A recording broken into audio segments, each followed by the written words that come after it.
I should point out I did a quick count this morning, including day passes. We have 167 registrants for the conference. So so that's fantastic in my view. Our average has been, we've roughly run between 110 to 150 people. So I'm quite happy. We have a higher number of day passes than usual. Not surprised because this is Florida. A lot of interest in the topic here in Florida. So we're really really pleased with this and to help keep the conference going. So anyone out there have any announcements, thoughts, concerns?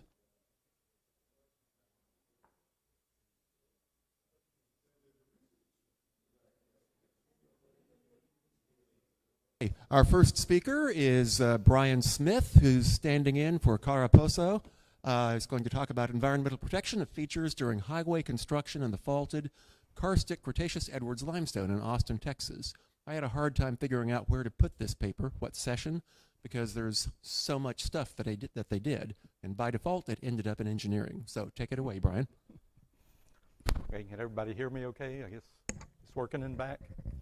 Okay, very good.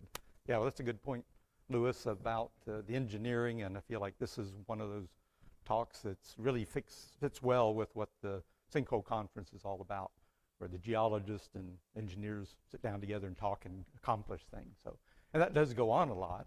We just don't always have the conferences that recognize that. So it's great that, many years ago, Barry Beck put this together, and we're continuing with it. And I guess we still try and get more engineers to this, but there's always a lot of participation. So, and actually, I don't think any of my co-authors are engineers, mostly geologists, but I took out a slide that had a long list of people and who they work for, but I'll basically just say that, this project, the people behind it came from various types of agencies, government agencies in the Austin area of Texas, and and then we had various consulting companies that work for some of the agencies, or in one way or another were involved. So there's a lot of people involved in this, and maybe you'll see some of that as we go through it, but I won't list all those different groups. But yeah, I do want to acknowledge the main author, as Lewis mentioned, that she couldn't be here. She might be watching in here, or she might be bottom of some cave in Mexico. That was kind of sort of up in the air, so it's like I volunteered. Well, I'm going to go there anyway, so I'm glad to give this talk for a project that I've been involved with for quite some time. So just to start out with these nice pictures, they really do mean a lot, not just something, some eye candy here, but Barton Springs is on the left, which is a natural spring, but of course it's been somewhat modified. Fortunately, only somewhat. Many springs now are just like, it looks like a big swimming pool or a cesspool even, and here we have, you can see the natural rock of the Edwards Aquifer exposed, and yet then there's a concrete walkway and diving board, and but it's a very large pool that was constructed just by damming up Barton Creek. So this is really what we're all focused on, what's happening at Barton Springs with discharge of water from the small segment of the Edwards Aquifer, which I'll show a little bit later specifically where we are. So the majority of that comes out at Barton Springs, and it's really the focus of the city of Austin. So on the right is caves that, where the water's kind of filtering through there in the recharge zone to make it to Barton Springs.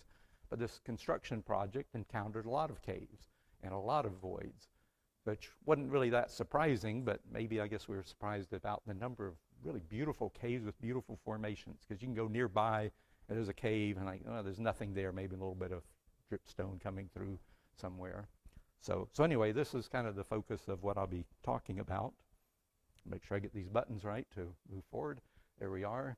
So this is Highway Loop 1, MOPAC it's also called, a major highway, north-south highway on the west side of Austin. So a lot of people move through here and getting more and more every day.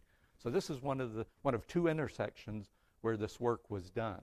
So MOPAC had been installed, and constructed many years ago, but at the time they didn't have funding to complete these intersections like here.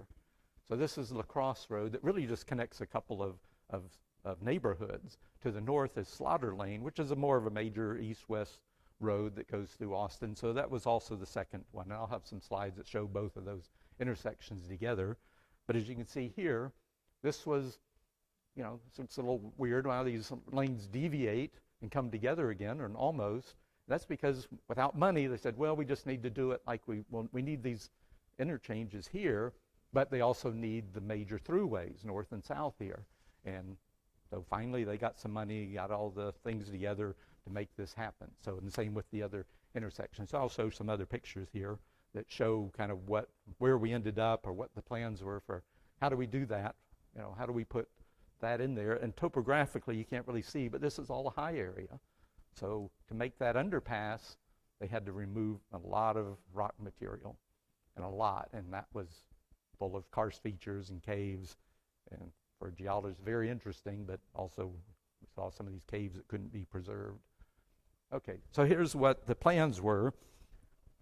So you can sort of imagine that, from what I showed before, here's the lacrosse going somewhat east to west, and then here's this exit ramp that in the past had just been, that's where you went. You got off the highway trying to get to your job downtown Austin, and you stopped at a light here. Seemed like, well, hardly any reason for that. Then you stopped again. Then finally you hit the road and go all the way downtown after you're stuck in traffic and nearly a parking lot for a while. So what was added in, essentially these through lanes, north and south, while removing a large amount of material that would have been under the crossroad and coming down here. And so you imagine that in two different intersections. Okay, here's another view, pretty much as it was near finished. So you can see how they, here's the lanes going through, here's those previous exits here and here. And this shows many of the karst features. Caves or small, or actually fairly good sized voids.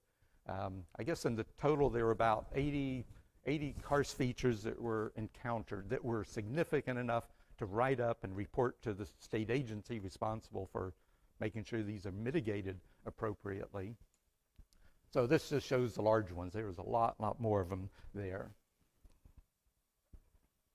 So now just quickly kind of the geology that we're dealing with there. So starting with, Cretaceous limestones, maybe a little bit of dolomite.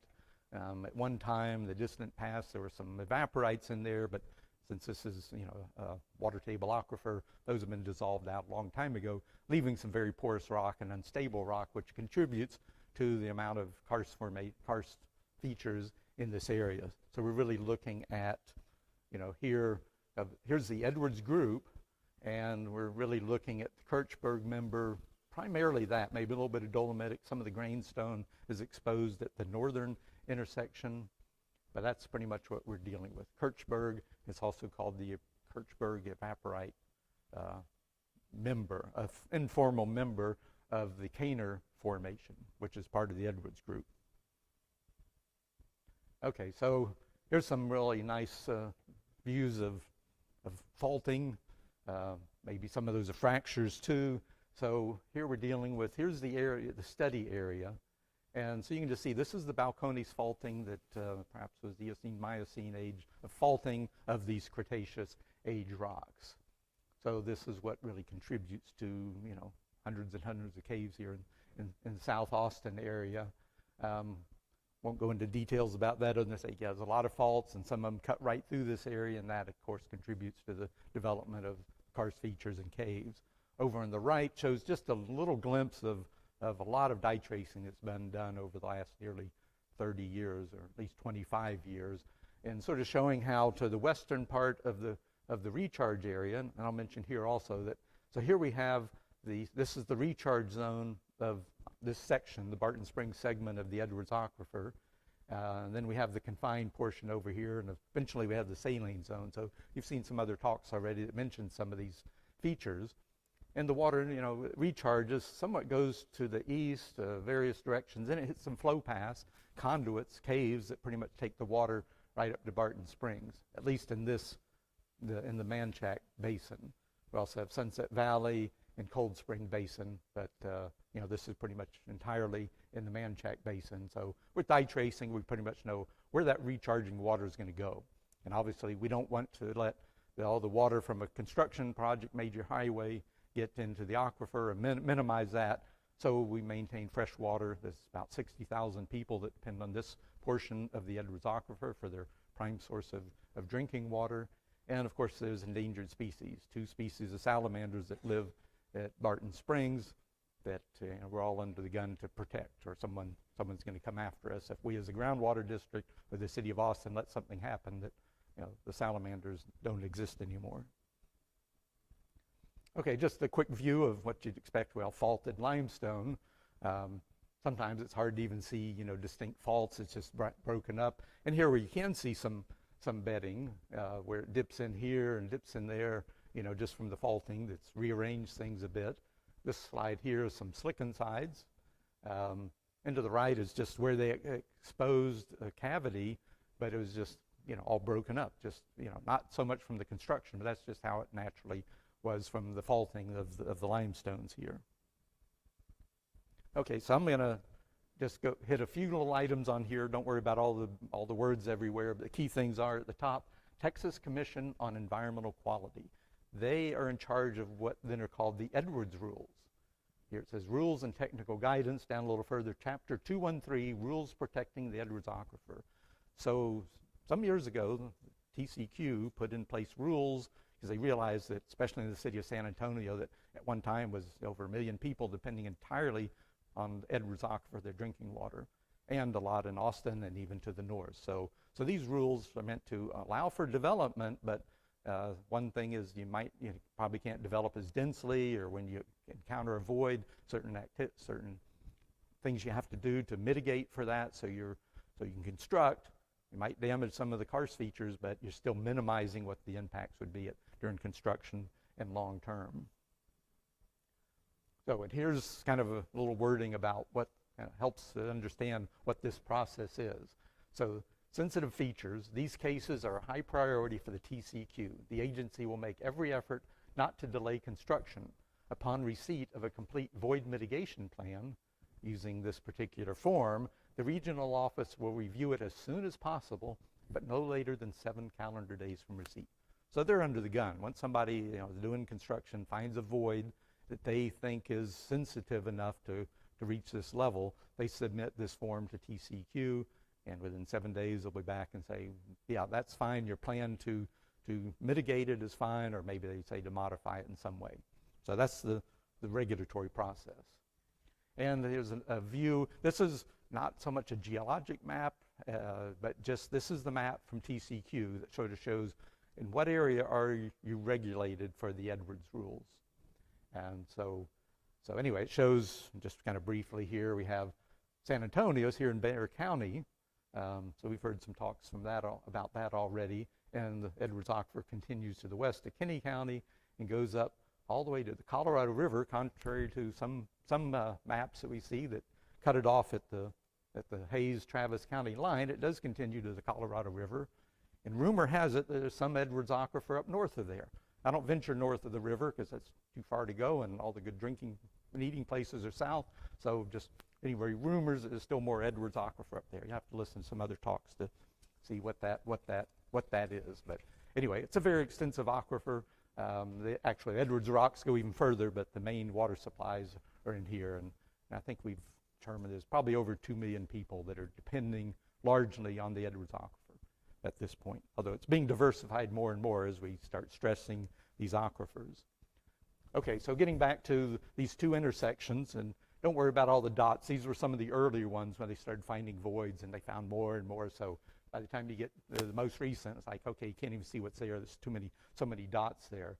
But here we see, so this is Slaughter Lane, the northern one, and we're going to concentrate on La Crosse over here. But there are a lot of features each one, probably more caves of some significance in the southern one that we'll be talking about. Okay, just zoomed in a little more on, so this is, again, La Crosse Avenue here, sort of to that east-west road to the right. And this one doesn't really show to the further south, just off the view here is where probably the most significant caves were found. Okay, so here again, we're looking at something that's similar to what I showed before, but just showing a little more of the design and where some of these features are.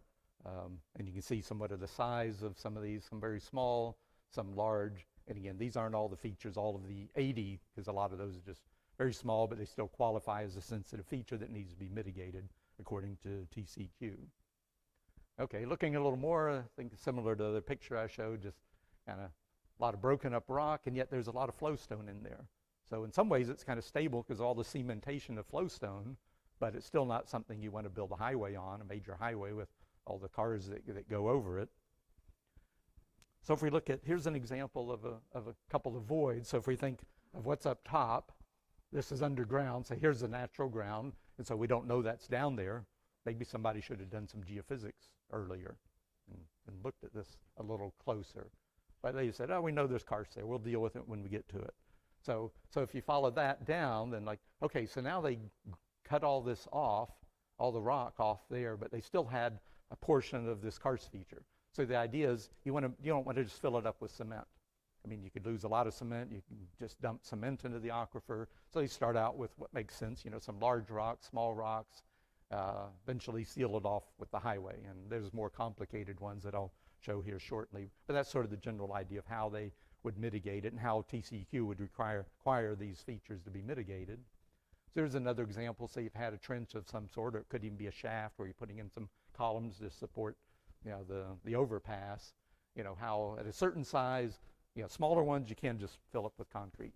A little larger, well, then you have to put some rock in the back, and here they show a little concrete near the entrance to that.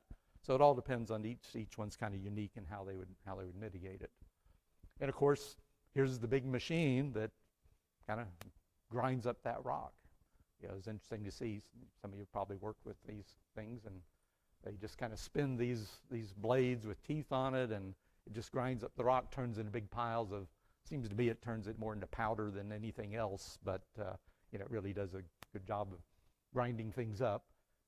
And then when there's a void down there no one knows about, the sky operator or somebody watching nearby might be the first person to see, oh, we just encountered a cave. And here's an example of that. So they're grinding down, and all of a sudden they found a cave. Now these end up being a lot of that dust and rock, broken up rock ends up down in there. And they actually, in this case in particular, they actually came in later with kind of a big vacuum cleaner and sucked out a lot of that and cleaned it off, because this one feature is actually preserved. The one cave out of all these that is still accessible, and I'll show some neat pictures of that. So here's some others where, this grinding away and a void down there. There's another. So this is Stone River Cave. This is the one that was actually preserved. I think as every geologist and cave person that went there looked at that and turned to the TxDOT people and say, can we save this in any way? Well, it didn't look possible because part of that went under the travel lanes of the the northbound side to the east. So it's like, well, they might have to just fill it in like these others. But they got to talking and looked at it, and I'll show a little more about it just momentarily about how this actually ended up being saved.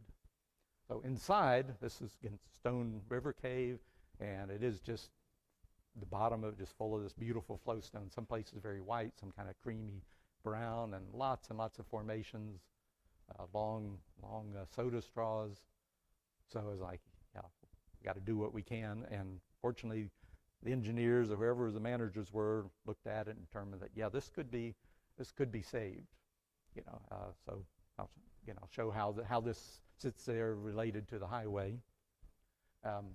There it is they're grinding off more rock around it, but they left this little rise to protect the entrance. Where the vehicle is pretty much, the cars would be coming from the right side and going north, once it's all completed. So not the most convenient place to have a cave, but still they were able to protect it. Another view of this looking south, and that concrete pad there is another feature that they had to fill up and seal off with concrete at the surface. So here's, as they're getting a little further, building a concrete pad around it, and an entrance can be locked, and people can still get access to it if you ask TxDOT people nicely and come up with a reason to do some studies there. It's still available for that. And looking down in there, and again, it's not very large. I should have mentioned the dimensions of it. Probably no more than maybe 75 or 80 feet across in its longest direction. There again is they built a wall to keep the cars from. This is actually after it's open, but they still haven't finished completing the surface here. So the cars are just whizzing right by. There it's completed with the post, I guess if a car goes out of control, it's just going to go through those like nothing, but at least there's a big concrete pad there to protect the cave entrance. And so now this is from the picture from earlier, but I've zoomed in more on the profile. So here you can see, from the entrance, go down, open the lid, climb down this little flowstone wall and go into the cave, and it goes off that direction some into the plane of the screen, and then eventually you can get down a little further, kind of squeezing through the formations, get down to where it just gets very tight and doesn't seem to go anywhere. The bottom of it's filled up with flowstone, so it's kind of sealed itself off from, at least for people. Sure, water gets through there, but notice here where the car is. So this is pretty much you have two cars here pretty much. Here's one northbound car, here's another one. So you can see that, there's some distance here that's maybe only about 10, 15 feet of separation. So that's something to be concerned about, but they had some engineers and geologists went in there and looked at all this, and even though it's faulted up, they believe, well, most of these fractures and faults are sealed up by the, by all the cementation of the flowstone. So they thought it looks pretty secure. I'm not sure if I'm going to ever drive over there again, but still, I'll at least be looking to see if there's some cracks in the road. See, does it look safe over there? But I know from looking at all these other features are really sealed up, and that's what I have a few more pictures to show before I end this. So here's just another feature they encountered, and it ended up with the same process of filling it up with large rock, then smaller rock, then some filter fabric, and then concrete. Yeah, a bunch of geologists and engineers looking down the hole, scratching their heads about, okay, what do we do? Well, basically fill it up. Another view of that, looking down at the bottom. Just another view of this one particular feature. It was very deep, and it took a lot they really wanted to excavate the rock that was more crumbly, so they'd have something solid to anchor their pad on. So this one they had to excavate quite a bit, so they made a very large pad, and here's sort of what you can see as they kind of got through all the process of filling it up with rock and smaller rock, and ended up with this large concrete pad that's now under the travel lane. Sort of an example, as I showed before, about how they mitigate these. And I'll mention again, one of the ideas here is, well, you're going to put in a highway. That's going to happen. You have to deal with that feature, but they want to minimize impacts to water that could be flowing through here. So that's where they don't want to just seal it up with concrete. They still want to leave this void space and something porous so that water that does infiltrate can make its way sort of closer to its natural pathway. And here you can see this void, this cave off to the side, they fill up with medium-sized rock, then seal up with some sandbags, because eventually they're going to fill this part toward us with cement, but they don't want just all that cement going back in there. And the construction people don't want to spend money on all that cement, so they just fill it up with rock, and then it still maintains its possibility of letting water move through, and even of the critters that live in there, that they're not impacted as much as if you just filled it up with concrete. So another view as they're putting rock in there. Here they are putting rebar, getting ready to lay down the concrete. In this case, in particular, they put in some filter fabric so the concrete itself wouldn't go through there and interfere further down in the fill material. Here's the concrete going in. Okay, next one I'll talk about, just probably the last item on here, is shafts, because they needed to put in some columns to support the bridge that essentially goes over the highway. And this is where some of the worst rock was. Little voids, big voids, just very, very broken up. And so, you don't want to just keep dumping concrete in there. So they need to design some method to put in these columns, anchored deep into the rock. And I think one of them, or a couple of these, got down to like 75 feet below grade. They determined they needed that much support because the rock was so crumbly. So some of these they excavated very deep, and that's probably good 3 feet or a good meter in diameter of all these that are covered right there. So yeah, that looks safe, doesn't it? Sure, OSHA would approve of that. Yeah, just throw a board over it and no one's going to fall in there. So here's a diagram of what they would do. So when they encounter voids on the sides, they would put these steel collars in there. They'd work the collars down, and if they needed to really seal them tighter, they could even weld a little collar around here on top, just so minimize the amount of cement that might get past this so that they end up with a solid column and not have cement going deep into the formation. Okay, and now, see, I'm getting low on time, so I guess I have about 30 slides of geophysics stuff, and I have to skip over that real quick for just interest of time, but just say kind of late in the game, they did get some geophysicists out there. This guy works in the Austin area and wherever he can get jobs, I guess. So they were looking closely at this to help determine how do they actually deal with these here where they're trying to put in, this would be the support for the road going over the main highway. So they came up with what, show here. I'll just skip over all those 30 and just show you the good stuff here. So here's one of the, couple of the cross sections that they came up with, showing, a very complex array of rocks. Kind of like, okay, it's kind of all messed up down there, but this helped them a basis of, okay, we're going to have to step this up a level, and of course cost a little more. But they found a method to install these columns and these shafts. I think they end up with just 7, because one of the alternate plans was like do the 7, another 16 to provide enough support. But they realized there are ways they could put a certain type of concrete in there to cement to be a little stronger, and so they end up with just staying with the 7 columns that support the road. Okay, Louis telling me about out of time here, so I think that was my last one, and just some more nice pictures of features, and if there's any time for questions or.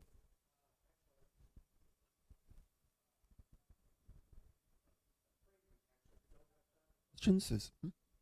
There's going to be a break after the next couple of talks, so you'll have plenty of time to bombard Brian with questions then. You did so much stuff there that I'm impressed that you were able to pack that much information into 25 minutes. Oh, well, I was talking fast, I think, so hopefully you're going to... That low conductivity, that low resistivity zone, that was a cave, is that correct? Either a cave or just a boogered up area. It's a little hard to tell. It's so... Because there's so much of that, going from solid rock to cave to broken up rock. Okay, sorry. I said there was no time for questions, and here I am asking a question. Okay. Well. All right.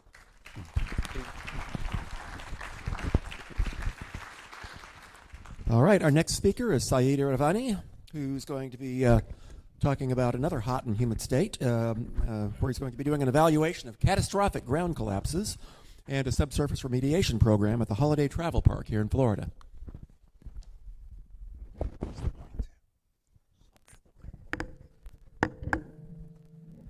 Good morning. This was designed to be an hour talk, but I took a lot of it out, and I probably should have kept some of those. I will talk about them, and there are few that I should have took it out, looking at the audience within the last couple of days, and we skipped through them.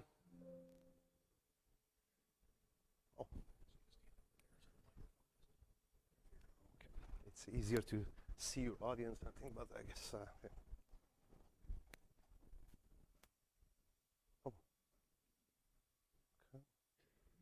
Oh, okay.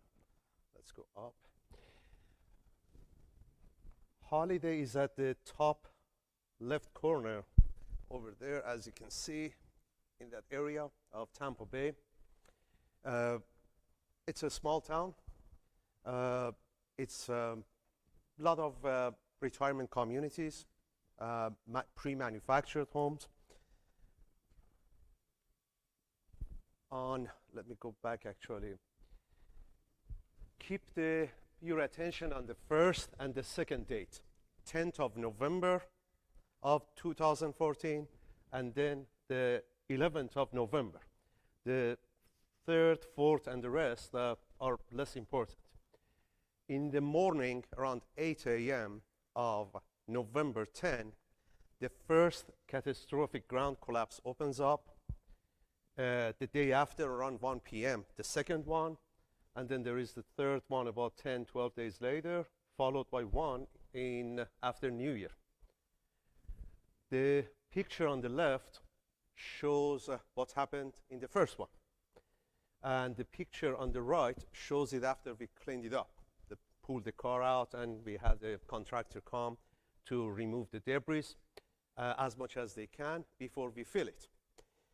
The remediation was in 2 phases. We get to it, but to give you a sense, the first part was just filling the holes, and we used the crushed recycled concrete for a few reasons.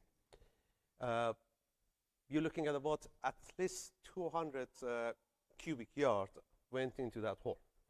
You can only imagine how shaken the lady that was living there was.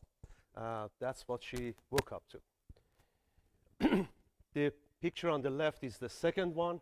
That brown dark shades is where the driveway was for the first one.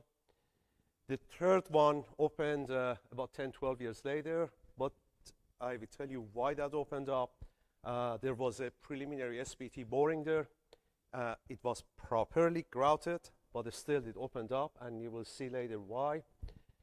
The fourth one was across the street, adjacent to another preliminary SPT, and the last picture that you see here was not far from the fourth one.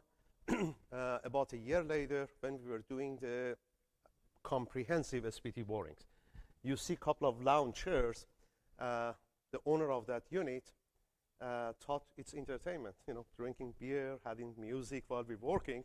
And when the hole opened, he wasn't the happiest person, quite shaky. There is a balance between safety and really trying to get the information. What happened here? Okay. I'm going to skip this. We have a lot of prominent geologists. We don't need to talk about why we have sinkholes and why they form and the kind of them and those. But I quickly stop here. Pay attention to Area 1 or Region 1 and Region 3, the blue and the yellow. This area of Florida, you pretty much have the limestone either at the surface or within the 20 feet below the ground. The limestone is porous. I had another case not far from there, 5 minutes. After 3-4 feet of overburden, you had a ceiling less than a foot, 6 to 10 inch, and then you have a void around 8-9 feet. Easily a diver could swim in it. And all that house, all that property was sitting literally on 6 to 8 inches of ceiling limestone. Before I mentioned that. This is the layout of Holiday Travel Park. The project was a local government project to renovate and replace the sewer system. Pay focus on few things. You see the Torture Street. All those failures happened around that part of Torture Street. The green line was the phase of the sewer line that we are interested at Bartlett Road. And pay attention to Lift Station 2 and its vicinity to Torture Street. Also, just for humoring, pay attention to that lake or pond. We get it. The pictures on the right shows pretty much the way that the contractor was laying out. You had a point wells for a minor dewatering, 6 to 9 feet. That's where the sewer line was laying down based on the gravity, 6 feet below the ground, 9 feet below the ground. Picture number 2 on the left is the one that is fascinating. That's the Lift Station 2. When you add up those numbers, you're looking at that you need minimum of 23 feet of excavation. What's the limestone typical in that location, that area? About 20 feet. There was no geotechnical, no geological investigation, nothing about whether they're going to, let me go to the next one. I'll have to do it here. There was no stormwater pollution precipitation permit, which should have described if they plan to do any dewatering. Their environmental resource permit neither described anything about any plan to dewater. There was no geological studies, no geotechnical investigation, no mention they're going to breach the confining layer above the limestone, no mention they're going to excavate and take rock out, no mention of any artesian pressure, and on top of it, there was not even a structural design for it. I refer to this as a chronology of event. What you're going to see was almost like a root canal. These information came out of about a couple of thousand pages of scattered document that I get my hands on during the discovery. They weren't so nicely laid down for us to be able to get to the bottom of it. The well points for the sewer line were installed at October 13. Remember the day of the collapse? November 10. They intended to bring the water down to 12 to 20 feet of below the ground surface. The manhole, they find water in the manhole along that line on October 28. They were already having water coming out. They did a geotechnical investigation, which suddenly I got happy, on November 3rd. But when I look at it, there wasn't anything as you and I think of it. It was primarily about the soils on the upper 3-4 feet to see compaction and those things for laying the pipe. There was nothing of any substance in it. The rest of it, we focus on lift station 2. They encountered the rock on October 31st. They already took over the sand. They already taken the confining clay layer. They're already in the rock. The dewatering, the record showed, started at least as early as November 4. On November 6, this is what comes out of the notes by contractor. Large amount of rock and clay at the bottom of excavation. Therefore, they're already in the rock, but they're encountering clay. It's coming from somewhere. You probably guess where I'm going with this. They encountered the competent rock, not a porous, weathered rock at 20. And when they start removing that rock, they had a rapid influx of water in the excavation. These are some quotations I took out of the notes. They were working on getting the depth to the bottom of the excavation to install the subgrade. Therefore, no red flags, everything is flashing, nothing to stop, just get more aggressive. One of the pumps breaks. Instead of they be concerned, they bring 2 new pumps, and these pumps are actually stronger, higher capacity. And then they say the pumps cannot keep up. They decide to bring stronger pumps. On November 10, they resumed the dewatering at 7 a.m. at about 5,000 gallons per minute. As the contractor were installing the sections, those concrete sections for the lift station, suddenly the water starts flowing and they couldn't keep up with it. At 8 a.m., that first catastrophic ground collapse happens. The car goes in the hole. And that didn't stop them. They continued till 4 o'clock, keep dewatering. Just a pause here, the contractor comes to the property, look at the lake, and says, the lakes look okay. I don't see the water going down. For that is the level of we get to it more, why that's important. At 1 p.m., the depth of groundwater in the hole was 8 feet below the ground. 6 p.m., 2 hours after they stopped dewatering, it back to around 3, which is typical for the area. If you look at the records of the Water Management District and Florida Geological Survey, that's the typical depth, and it goes and recovers. They keep dewatering again the day after, but at a lower rate. At 1 p.m., the second one opened even closer to the lift station, about 20 feet further north, closer to the lift station. The third one happened, as I said, there were some preliminary SPT borings, and I know for a fact that they were grouted properly, and I tell you why still it opened up when we look at some of the data. And the next one opened again similarly, but a little later. What was that? I'm sorry. Okay. Oh, the last bullet here, it's interesting that finally the contractor decides I better go and hire a geotechnical consultant. They come, they discover, but they refuse to call it a cavern or a sinkhole, a conduit at the base of the lift station. They politically correctly try to call it conduit. So that is something else that came out of during the discovery. The potentiometric surface at the day of the first collapse was 10.3. The lowest recorded value within the last 11 years is 8. The groundwater surface at the time of construction was approximately plus 10, the ground surface, which means your aquifer is under artesian pressure and the potentiometer is literally at the surface. Therefore, when you dig 23 feet, you are releasing 23 feet of artesian pressure.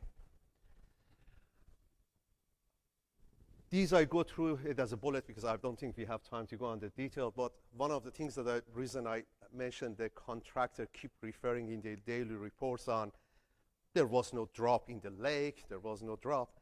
They couldn't grasp that by pumping, they are reversing the gradient. Remember, it was upward, now it's a downward gradient.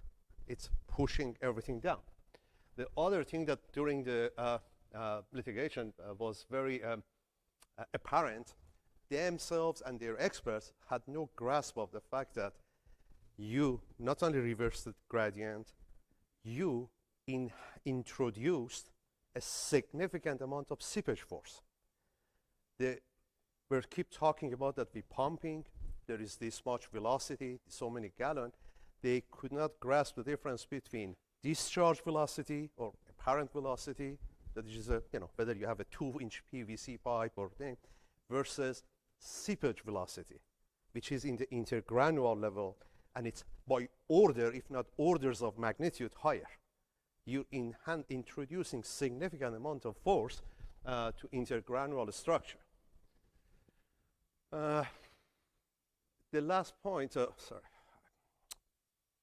The last point over there, I just very quickly that we see that even as they continue working later in the April, their dewatering shows effect up to 9 feet drop at around 50 feet from where they were dewatering along the sewer line. What the hell is happening here?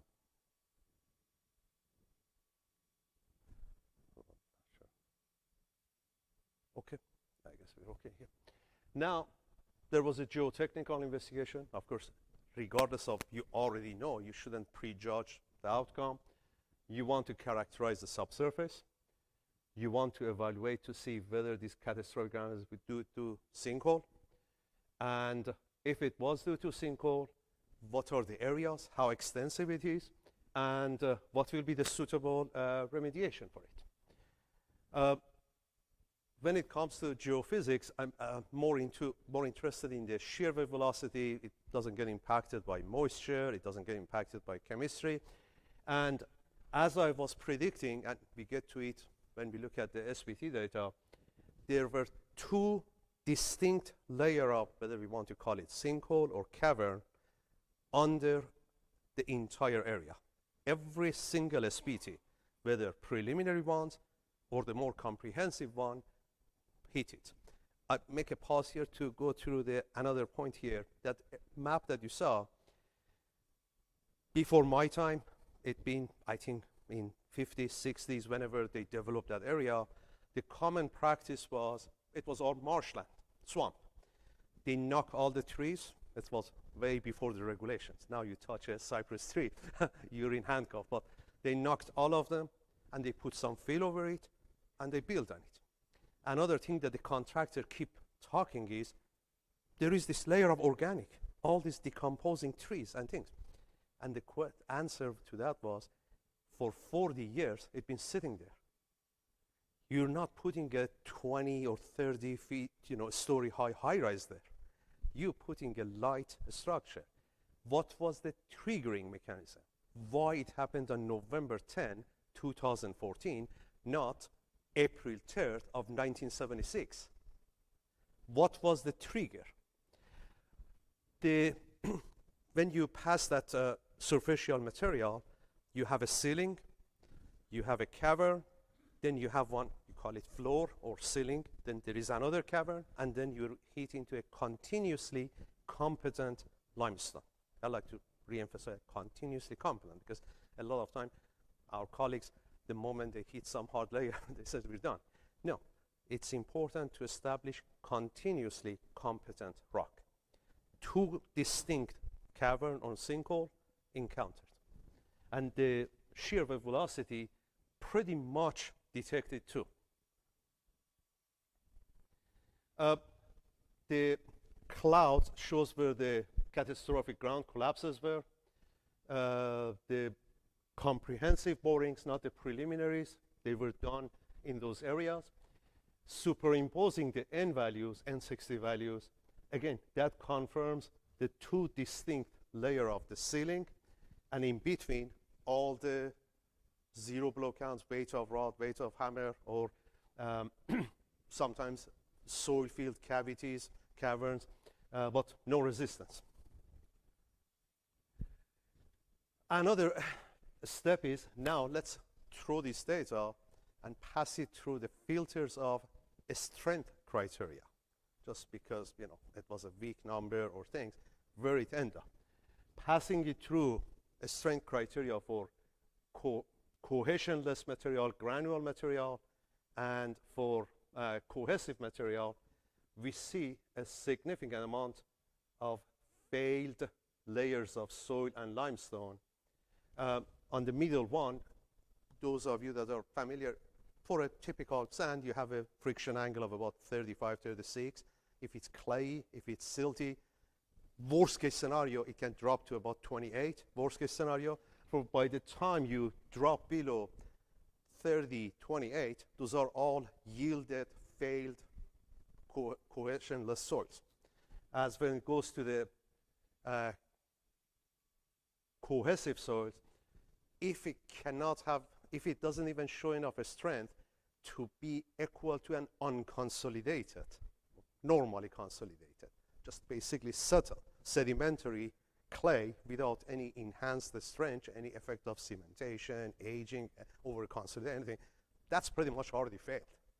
Otherwise, that's why it's important to pass it to get a grasp of what you're talking. Just because the SPTN value is high or low, that doesn't mean as much.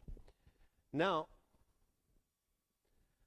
again, I'm going to go through this fast. It was supposed to be an hour talk, but quantity of discharge is proportional to hydraulic gradient. The rate of discharge is proportional. A mistake that a lot of people make, it doesn't mean that the vectors of gradient and velocity are parallel. They don't need to be parallel. They are proportional. They interact and they affect each other, but they don't need to be parallel. Just because you're pumping here and you have a velocity in the cavern going, it doesn't mean that that's your gradient. That doesn't mean that your velocity vector is parallel with that. Seepage velocity is a function of seepage force.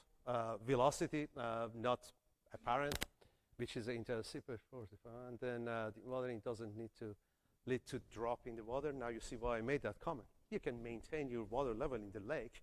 It doesn't matter.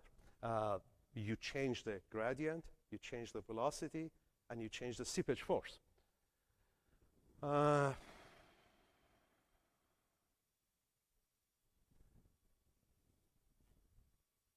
Another element that, again, we didn't do the lab testing, didn't get that far, but as you do the dewatering, in theory, you can keep increasing the pore water pressure, the water pressure at the granular level, in the pores between the grains, to the level that it gets so high that it balances the soil pressure, overburden pressure, the weight of the soil, and it creates what's referred to as a a state of a zero effective stress. An example of it not related to sinkhole, when you see on TV, when there is an earthquake, the sand is liquefied. It's just, you can pour it like a coffee.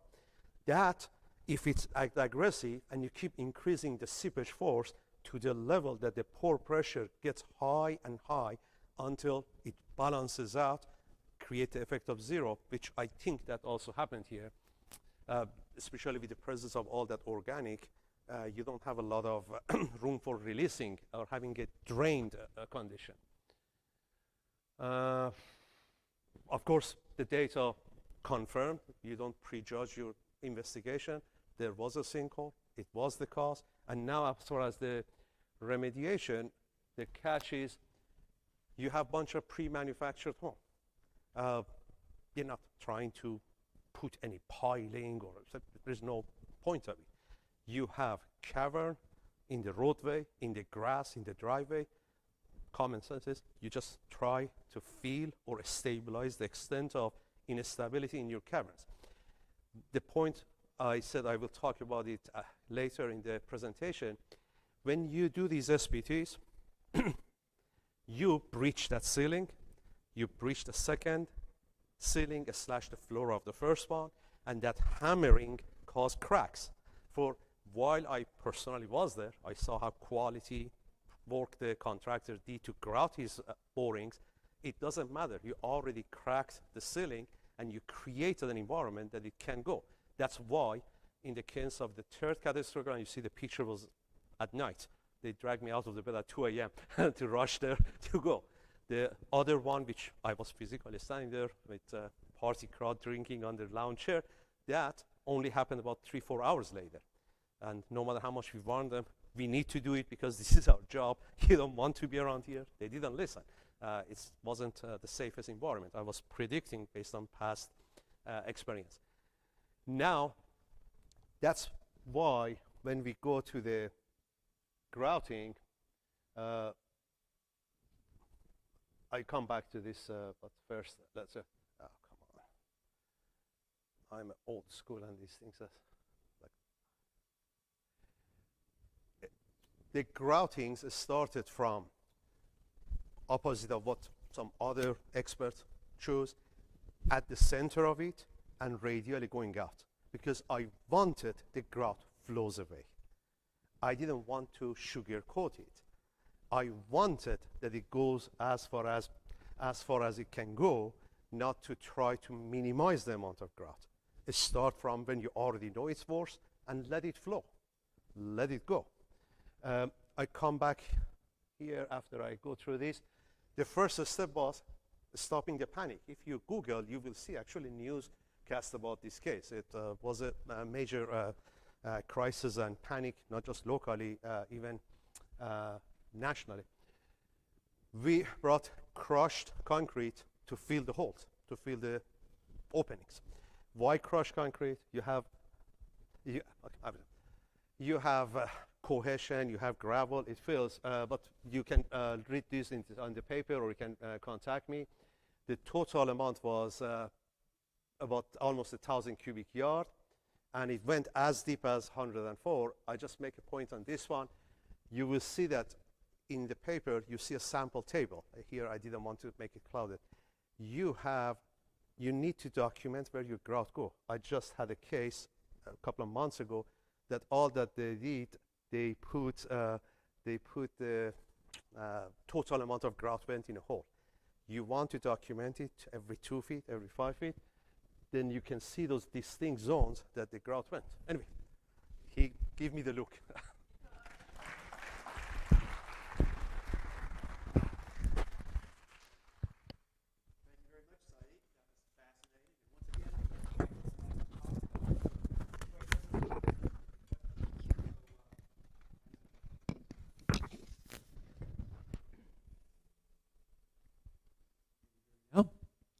Okay. Our next speaker is Kevin Blackwood, who's going to be discussing geohazard mitigation and environmental protection concerning wind energy projects over karst terranes in, if I'm not mistaken, Oklahoma. another humid part of the country. I'm from New Mexico, where humidity is kind of an alien concept. That's why I keep mentioning it.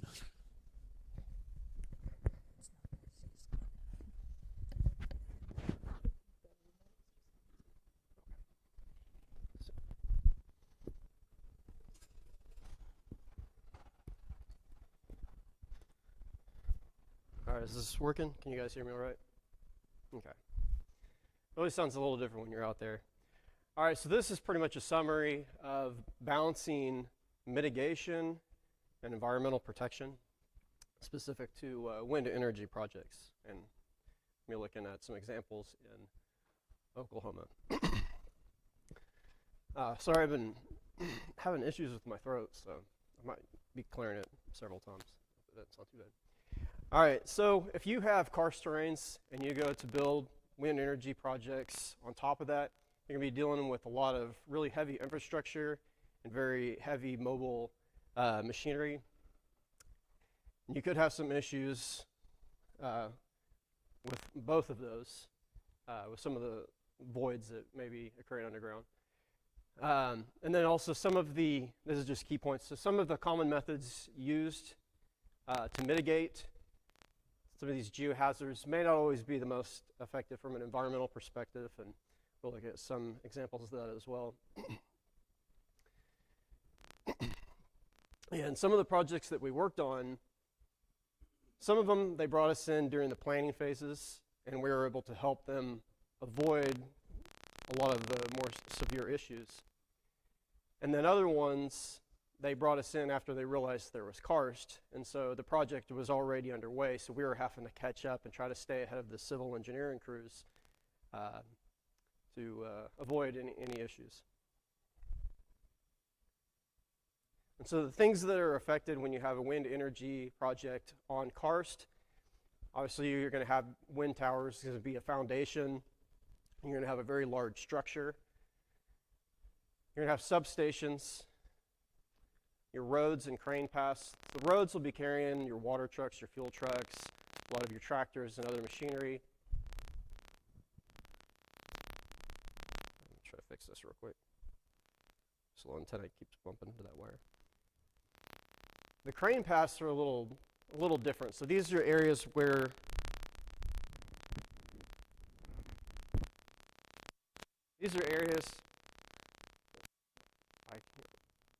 I'll just hold this. I think that's working. Okay. The crane paths are a little different. So this is where you're going to have your cranes going over areas that are designated specifically for these heavy machines. And these have to avoid numerous hazards. The collection lines, you're just going to be trenching and laying down cable. So these are another thing that could be affected. These aren't as severe as the crane paths. And then obviously budget and timelines. So this is a business enterprise, and so every time you have to move a crane path or the position of one of these towers, that's going to cost some money, and it can add additional time to the project. And then obviously if there's some geohazards and something collapses and you have some personnel, maybe in a tractor, there's could be some liability issues with that. And then also issues with the environment. So this is one of the Manitowoc cranes from one of the projects. These things are a couple million pounds. And so if you have a collapse with one of these cranes, you don't have to completely drop the thing into a cavern. All you have to do is, if there's a little bit of a collapse and one of those tracks, falls about a foot, a foot's not a big deal, but if you have the boom fully extended, you're going to have a lot of sway, and you could have some serious issues with that.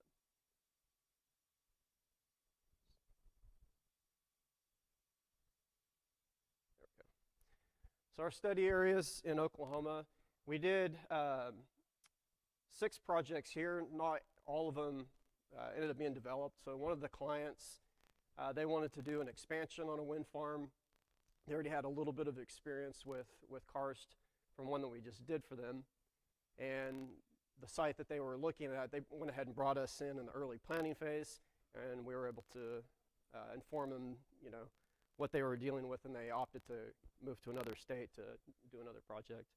We've done another one here, and then another one right up in here. So these are going to be your limestone units in Oklahoma, and this is going to be your gypsum over in this region.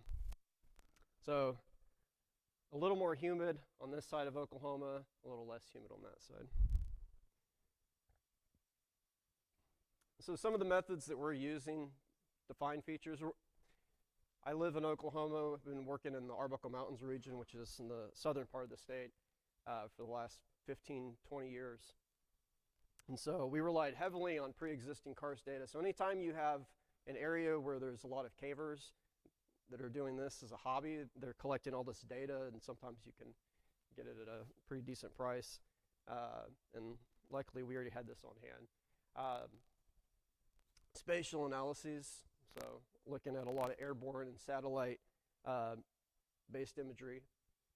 Geophysics, we did a lot of GPR work.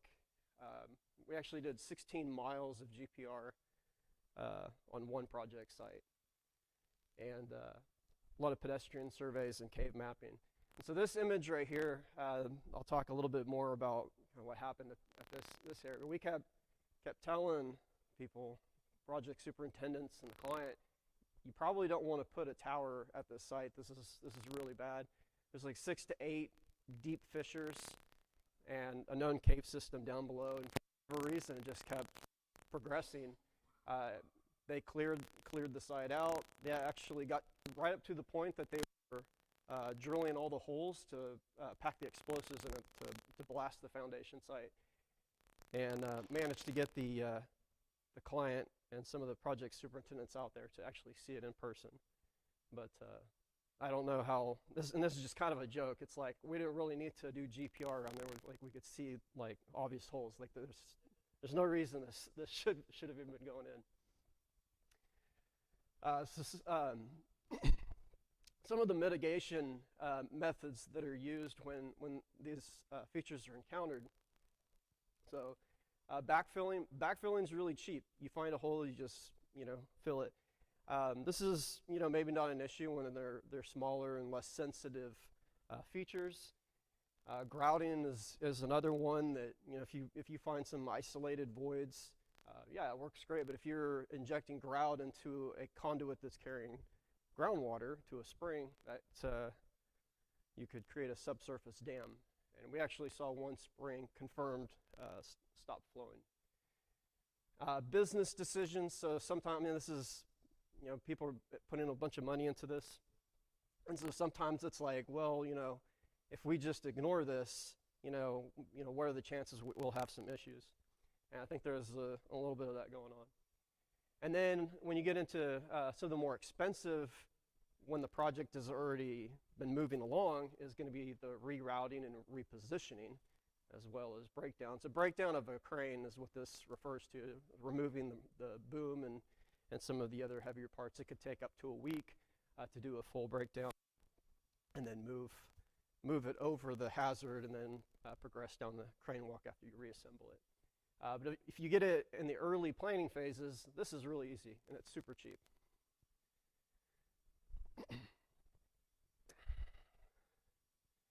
And so you've got to have this balance between industry and the environment.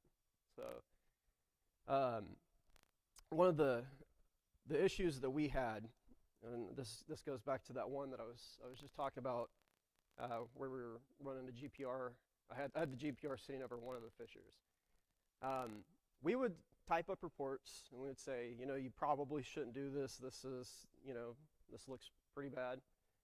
And somehow it would make its way up the chain to the client, and then it would just continue on. And there are other examples where we had a big problem with the collection line people. So they're burying this collection cable in the ground. And anytime we said, hey, there's a feature right there, you probably shouldn't go over the top of it, more likely than not, they would just go ahead and continue through it anyway. And so, I have, because this is an area where I do a lot of caving, I know how sensitive a lot of these features are. I know the role that they're playing in the groundwater, systems, and then as subterranean ecosystems. And so I've got, a little bit more knowledge on this and reason to want to protect it. And so it was like 4th of July, the holiday, I don't know if it was a weekend or not. Everybody else was taking off, and we were trying to get caught up on this project. And they had to leave one of the project superintendents out there for liability reasons. And he ended up leaving the office and coming out with us. And he found a cave while we were out there doing our surveys. And we're like, oh, this is a new one. We didn't know this one was here. And so we gave him the opportunity to name it, decided to name it after his daughter. We made him a map, took a bunch of pictures inside the cave. That's what it looked like in there. And he was just ecstatic. He thought it was the greatest thing. So when it came time to try to reroute the collection line, all of a sudden we had an advocate who said, no, you're not going to destroy my daughter's cave. So we figured out, hey, maybe we have a new technique that we could use to speak a little louder. So we go find another project manager, project superintendent, and say, hey, we found a cave. We're going to name this after you. And we did this, and it worked every single time. We kept creating advocates.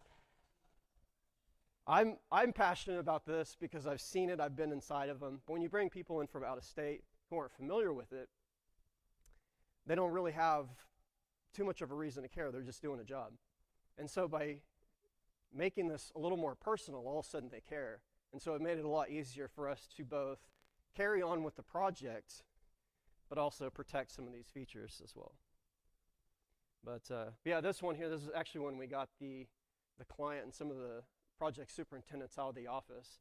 And as soon as they saw it, they're like, oh, this can't continue on. So we ended up doing a reroute on this. But when you do a reroute and you've already got that far in the project, I mean, that's pretty expensive. But luckily, they were able to move it and still be within the limit of disturbance so that they have to go through the FAA to get some new permits. So this is pretty simple. I mean, if you're putting in a wind farm, I mean, do your work ahead of time. It's surprising that more people aren't looking at Karst when they're doing these projects. I think there's people that are looking into it, but they're just looking at a topo map, or maybe they do a quick internet search. I've had several people contact me. I guess they got deep enough in their Google searches and they're like, oh, we see that you've done a lot of work in this region. Is there Karst there? I'm like, yes, there's quite a bit. But I think a lot of them, they're just doing kind of quick searches on the internet. They might bring up a file and be like, oh, there's some limestone. Let's do a quick pedestrian survey, and may or may not find anything when there may actually be a lot of stuff there.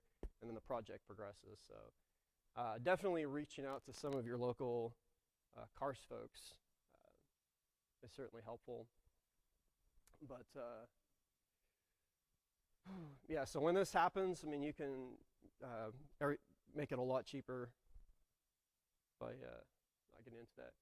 And then this is just dealing with some of the issues with reporting up the chain. But and then we need to have more environmental discussions. This is, I'm sorry. But anyway, I think that pretty much wraps it up. But this is some of the stuff that we were dealing with, where this girl is sitting right here. We've got a cave entrance into a pretty decent sized cave. If you look at these rocks right here, let's see, this little fracture right here is that same one right there. And that one right there is what you're looking at right there. And so all of that, we got to that one a little bit late, so that cave is one that was eventually buried that they could have easily done a reroute and still been within their limit of disturbance and avoided that. But with that, I mean, it's pretty simple presentation. But does anybody have any questions? I think I wrapped it up pretty quick.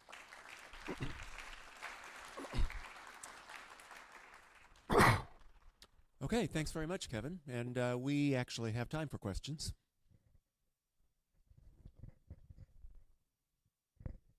anybody has a question, just go ahead and raise your hand. I can bring you the mic.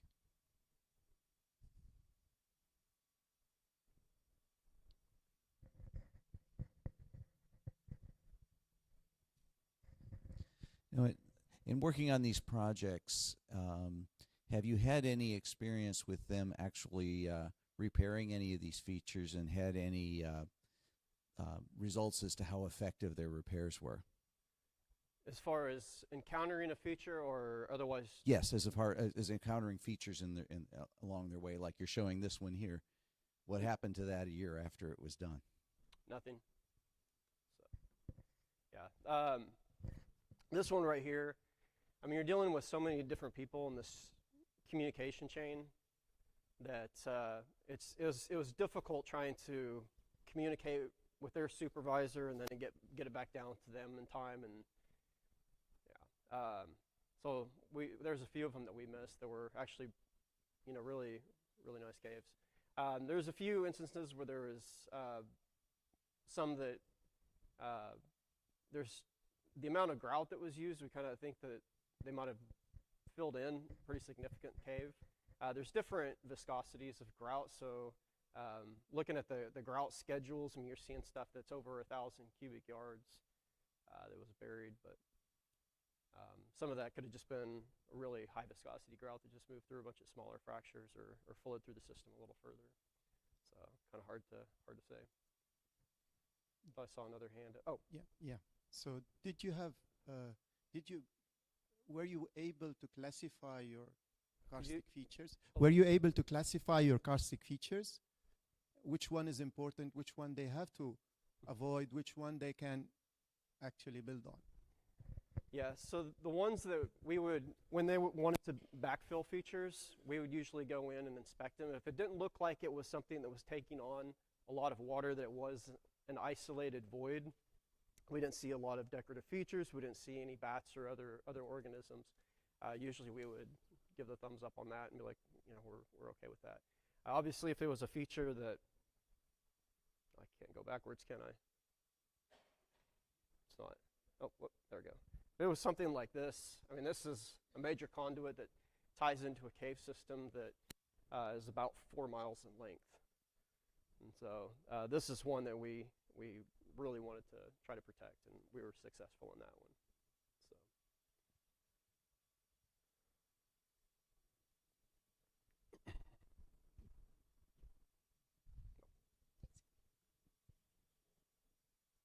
I could have yielded some of my time for questions for some of the other presenters.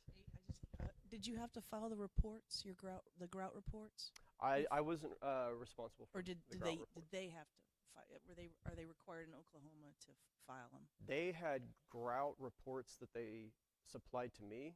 I was getting from the engineers from the construction company, and so that's all I know. What they did with the grout reports, beyond that, I don't. I was just, so you don't know if they're required by law to file them with the counties or in Oklahoma? Or that's not? I'm not sure Okay, on that one. Thanks. But I do have a funny grout story to tell, so. Because we already knew one spring was plugged up, water quit flowing out of it.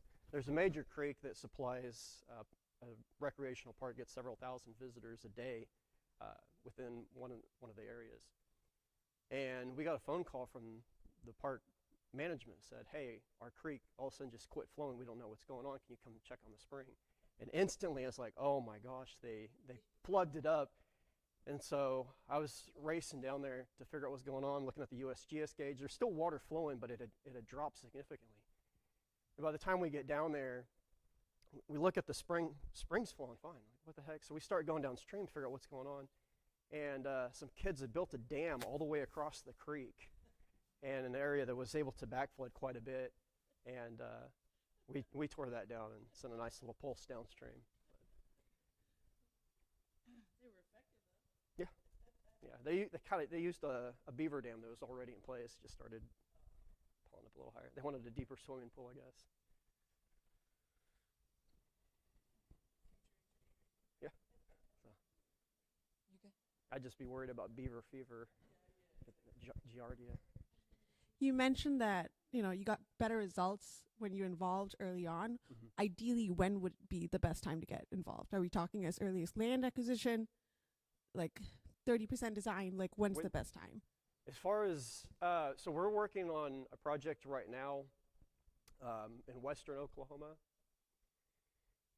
They got us, I don't know where exactly they were in the design phase, but they had a kind of a rough draft of where they wanted the roads and crane paths to go.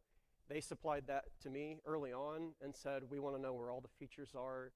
You've got 6 months. So it was a pretty substantial amount of time that we had. And luckily, most of the features were just kind of in the southern part of the project and only affected maybe 15% of their entire project site. And so far, they're closing in on completion, and we're not really having any issues. So it's been pretty effective. But where exactly they were percentage-wise within them, and they at least had a rough draft that they were able to send me of GIS data. So.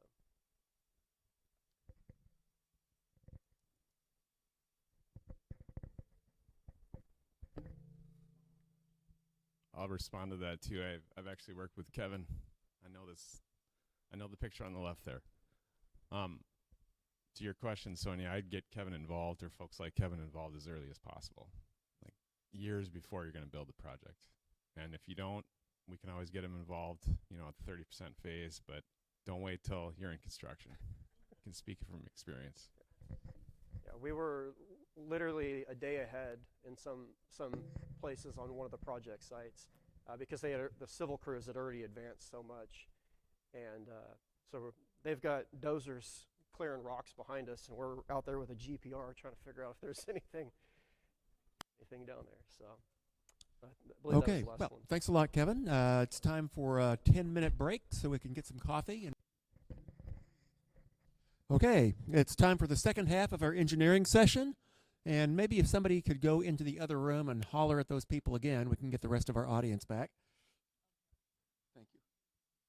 Our next speaker is Kyle Compere. I hope I'm pronouncing your name correctly.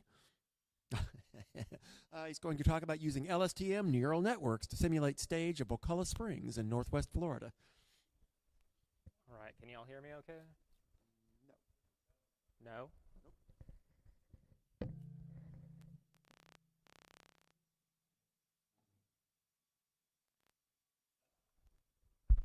Oh, there we go.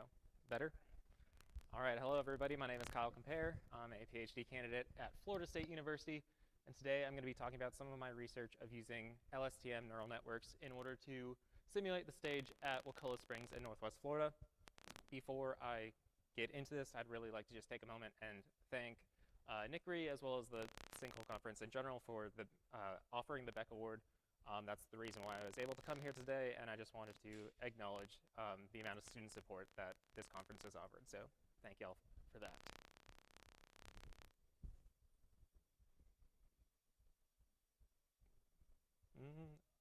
Down arrow. Ah, perfect. So the purposes of this research is, we have two purposes in general. The first is to develop an LSTM neural network to simulate Karst spring stage using a spatially distributed groundwater surface water monitoring network. And second, to use XAI techniques to extract physical hydrogeologic meaning from the neural network. If this sounds confusing, that's perfectly fine. Essentially what I want to do is, can I model this spring system using a deep learning method? And two, can we learn anything from this model? Like, physically learn anything from this model from a geologic, hydrogeologic perspective. So I don't need to motivate, I feel like I don't need to motivate this too well, but I think it's important to note springs are important for a number of different reasons. They're used by a number of different groups, a number of different stakeholders. They're really important in the Florida area for supporting groundwater-dependent ecosystems. They've been used for municipal supply or private supply, depending on who you ask here in the state, as well as they're really important for recreation. Springs are in Florida, that's where people swim. That's where you have your good days. And in order to monitor these networks, groundwater flow models are really useful tools in order to just manage this resource and make sure that everyone has enough water for all the different purposes out there. As for the deep learning aspect, this might be a little more foreign for this audience. Just so that we're all kind of on the same page, deep learning is a subfield of artificial intelligence and machine learning. Ian Goodfellow literally wrote the book on deep learning, and he describes it as an approach to machine learning that draws heavily on our knowledge of the human brain, statistics, and applied math. Generally speaking, it's just going to be talking about artificial neural networks, this series of data-driven models. The general theory behind them is that given enough data, a computer can learn abstract features from the data. Ian Goodfellow describes this as building complex concepts out of simple concepts. So generally speaking, that's what we're going to be talking about today with how do we link these two general fields here? Well, in traditional modeling of karst hydrogeology, there's a couple different challenges associated with this. If we go back, there's a number of different inputs, and they can be dynamic to a karst spring system. We can have point infiltration through sinkholes, which can be really fast and turbulent through the conduit system. We can have slower recharge through diffuse infiltration. As you heard in a couple of these other talks from folks at the Florida Geological Survey, that we have these sinkhole lakes in this area where sometimes entire lakes just decide to drain through sinkholes. And so there's a lot of dynamic inputs to the system. On top of that, we have unknown or either heterogeneous or unknown interactions between conduit and matrix in terms of water flow between those. They can be different during the wet season versus dry season. They could be spatially heterogeneous, they could be temporally heterogeneous, and it's difficult to model heterogeneity. And for a lot of these models, we need to know the location of conduits. In an area, it's very well as traces, but that is not true everywhere. From kind of a philosophical standpoint, and you in this room know, we can never know truly the full extent. That makes it difficult. As for the benefits of using deep learning, the best way to describe neural networks is that they are function approximators. We don't necessarily know the relationships, but we can approximate them by feeding a computer a bunch of data using a neural network. We don't need nearly as much site-specific understanding in order to use these series of models. They are data-driven, they are not physically driven, so as long as you have data, they can work. And probably the most important is that as of late, there's been a boom in terms of data-driven models, AI, and a lot of that has been due to a just huge increase in data availability. Within the earth science, hydrologic data availability has expanded greatly, and that has been an extreme help in developing these types of models. So for our question one, to meet our first purpose, we ask, will incorporating both groundwater and surface water data improve LSTM neural network simulation of Wakulla Springs stage? As we kind of dive into that question, I'm going to provide a little bit of background on a couple different components of that. First of all is our study site, which is Wakulla Springs. This is a first magnitude karst spring of having discharge of greater than 100 CFS. I just checked the USGS gauge, we usually get around 300 to 400 CFS at this spring. It's a very large karst spring. This is an aerial image from the 60s prior to a lot of water quality degradation, so you can see just how it should look. Very large spring vent in this area. This is a 3-story diving platform for scale. There's some pontoon boats here, or if you know generally the size of a cypress tree. That's what you can see from this aerial image. It's about 15 miles south of Tallahassee, Florida. And as of this year, it is the longest underwater mapped cave system in North America. The cave divers found a new connection, and it is, I believe, around 40 miles, 30 miles, 40, 45, 50. Oh, keeps getting bigger. So this is a very, very extensive conduit system for supplying this spring. And this has also been the site of the development of a number of different karst-specific hydrogeologic models in terms of both water quantity, water quality, as well as the freshwater-saltwater interface, because this is not that far from the coast, and it is actually connected to a submarine spring as well, just offshore.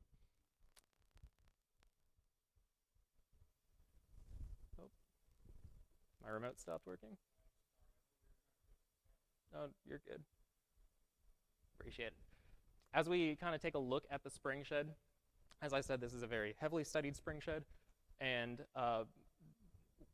this area is situated just at the northern tip of that Ocala Karst district, excuse me.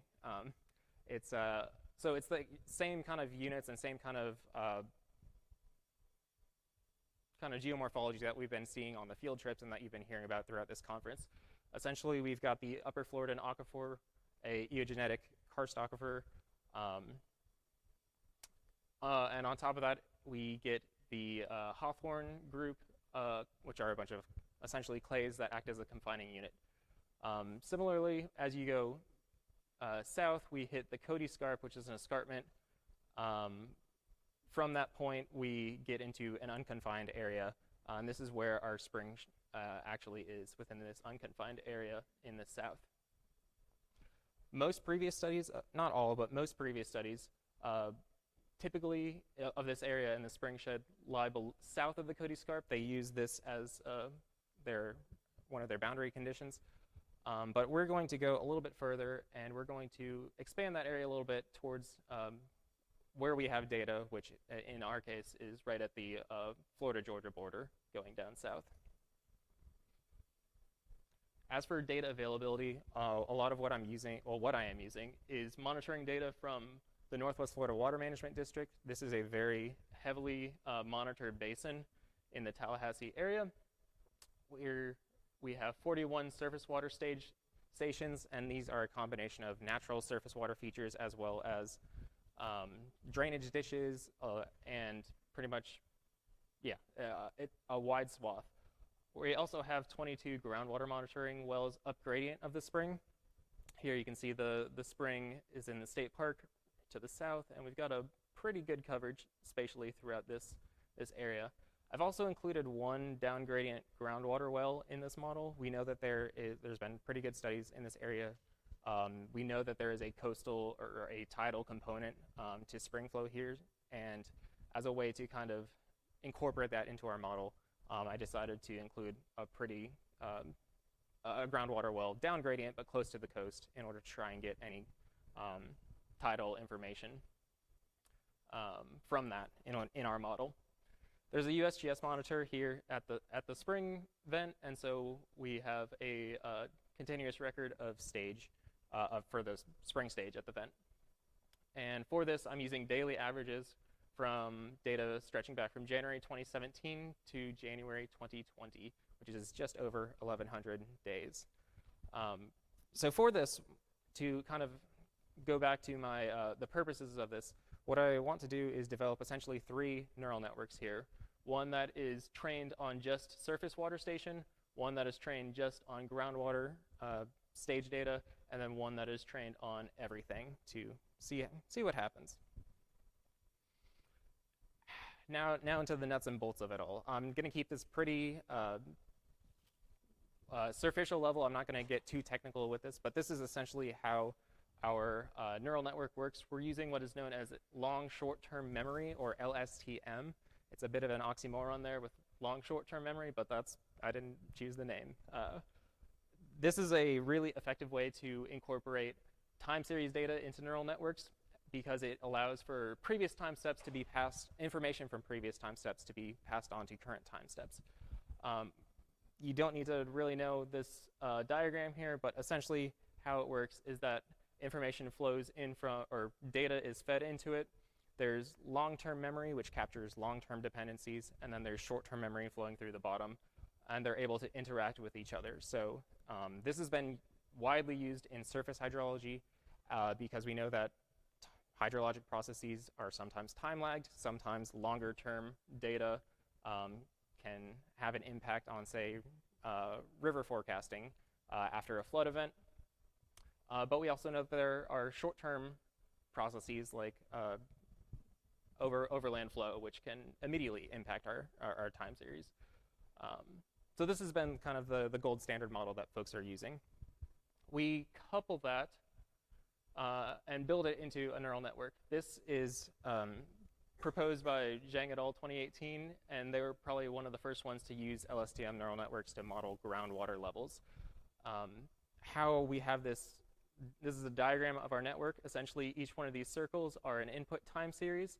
Those are fed into the LSTM layer, where we can kind of process that time series. And then how these interact is all the variables kind of interact with each other. They go through a bunch of matrix multiplication a couple times through what are known as dense layers. These are really abstract features at this point. There's no real physical grounding to it. And then they're combined into an output. So we essentially throw in time series data here of groundwater, surface water, or both. And then we use it to predict Wakulla Springs here on the end. We also have this feature called dropout between these layers, which essentially during the training phase, it just turns off 30% of the nodes, 30% of these. This is just a way to kind of prevent overfitting. It's a little tool that the folks in the deep learning community have gotten into using. It prevents overfitting, and we don't want to learn the noise of our data, so this is just one way to combat that. We take 70% of our time series, so of those 1,100 days, 70% of it are used for training, which is where our model learns the relationship between these different stations and Wakulla Springs, and then we use 30% of our data for testing of our model.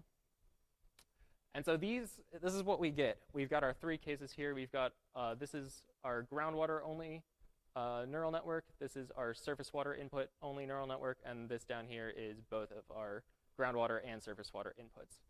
And this red line is signifying that 70-30 split. Everything over in this area, all these data were used for training our models. So we expect those to fit pretty well, because that's what our model has learned upon. And this is what we used for testing over here. And all in all, they did decent. They did pretty good at simulating spring stage here. We see that when we start out here with groundwater, we see there's a pretty good variation. It's probably the noisiest of our time series, especially if we look over into our testing data set here. The orange line is the actual measured stage at Wakulla Springs. We have these kind of events of ups and downs, and the groundwater just kind of overprints. It's generally just a straight line through that with a lot of that noise added. When we get down to surface water, it does a little bit better, but we still get a little bit of mismatch between, we don't capture these kind of ups and downs within our testing set. But when we combine it in both of our surface water and groundwater inputs, probably no surprise, it's not a perfect fit, but we're able to match that orange trend line of Wakulla Springs a little bit better. If we look at just some of our kind of summary statistics of this, we see that the combined groundwater and surface water inputs have the lowest root mean square error for both the test set and if we look at the full data set. And it has a pretty decent R-squared value, the highest of what we got. So positive results for using this approach. Now, one of the big drawbacks of using neural networks is that it's complicated. There's a lot of nonlinear math. There's a lot of, we don't really know why they work. And this goes into this whole subfield in kind of the data science community about explainability and interpretability.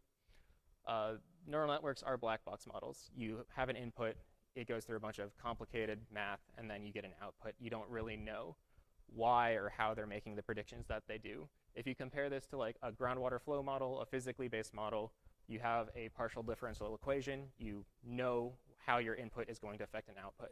We don't really have that here. But we can use this series of techniques known as explainable artificial intelligence, or XAI, which aims to solve this problem. In essence, we're going to try and peek into that black box. So we ask, well, in our situation in hydrogeology, can XAI techniques be used to determine monitoring stations that heavily influence our modeled spring stage? What we're going to be using is this Python package known as SHAP. This is a little complex. I'm not going into it too much because I struggle to explain it. But it's based on this concept from game theory known as Shapley value, which essentially determines how much value a player adds when it's included into a game. In our case, our game is our model, and our players are our input variables, our different monitoring stations. We use this package called SHAP, which stands for Shapley Additive Explanations. And this is just there's a lot of combinations and a lot of math in calculating this. So this is a series of techniques to computationally efficiently approximate Shapley value using this SHAP package. This is a little example from their documentation of you have this model, you have these different influences, or these different variables such as age, sex, blood pressure, and body mass index, and you're able to extract importance values out of them. When we implement this on our, since our combined groundwater surface water model performed the best, we implemented SHAP on this, and we get essentially a average impact on model output. And we get, this is our top 20 features ranked, and we see that this first one, FGS Sullivan Sink, number 1, it is significantly more important than the others according to this method. Everything else still, decreasing in importance, but this one definitely takes the cake up here. When we take a look at, these are just our top 10 features. These are our 10 most important monitoring stations in our model. We see that Sullivan Sink is up here. You don't need, obviously, you don't know these locations, and it doesn't really mean that much, but what you should note is that there is a mixture of both groundwater and surface water within our top 10 stations here. It should also, a couple different things that you should note about these is some of these include swallets, which are known to flow to Wakulla Springs through either cave diving or through dye traces. Some of these are just regional groundwater monitoring stations throughout the aquifer. Some of these are drainage features, either natural or anthropogenic, which capture rainfall runoff. And we actually have this one instance of Lake Lafayette, which is a lake with a known sinkhole in it. I'm pretty sure it's been impounded, but it should be noted that there is a sinkhole in that lake. If we look at a map of where these features are kind of situated, we have a slight bias towards if this is Wakulla Springs down here, remember, we have a slight bias towards features that are closer to the springs. As you might expect, those would be more important, but we still get a pretty good spatial distribution of these different features throughout the basin. As I said before, our top features are a mix between groundwater and surface water, and if you remember that Cody Scarp separating the confined and the unconfined portions of the aquifer here, it runs roughly just south of town, and so we get a mix of stations that are important both north and south of that Cody Scarp in both the confined and unconfined zone. So, as my conclusions, here we can demonstrate that LSTM networks can pretty easily be deployed on a hydrologic monitoring network in order to simulate karst spring stage or karst spring systems. We see that, no surprise from a physical understanding, but a combination of both surface water and groundwater time series are able to more accurately simulate spring stage than either individually. We know that there are inputs to both in a karst model. And on top of that, we see that there's importance placed on data within the confined and the unconfined portion of the spring shed. Using SHAP, we're able to illustrate or determine which features are most important in our model, peek into that black box, and we can able to connect these important features to our physical understanding of the spring shed by saying that, okay, these are important areas for our spring. With that, thanks for listening. If you have any questions, comments, or concerns. Test. Well, we have time for questions.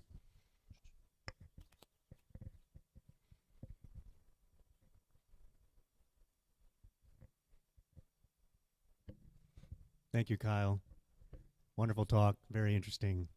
I'm curious about the use of the SHAP and the groundwater. Was that a well? Mm-hmm.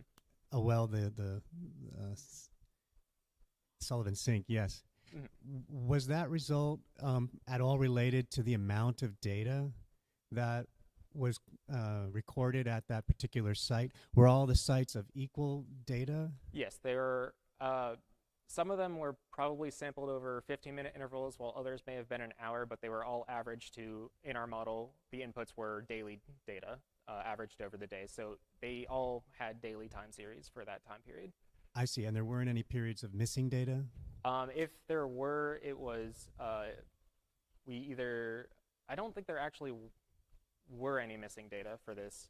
I did go through the process of, if there were, filling it in with either imputation or essentially make a linear approximation between any days between it, or filling in with the average if that wasn't possible. Got it. Thank you. Yeah.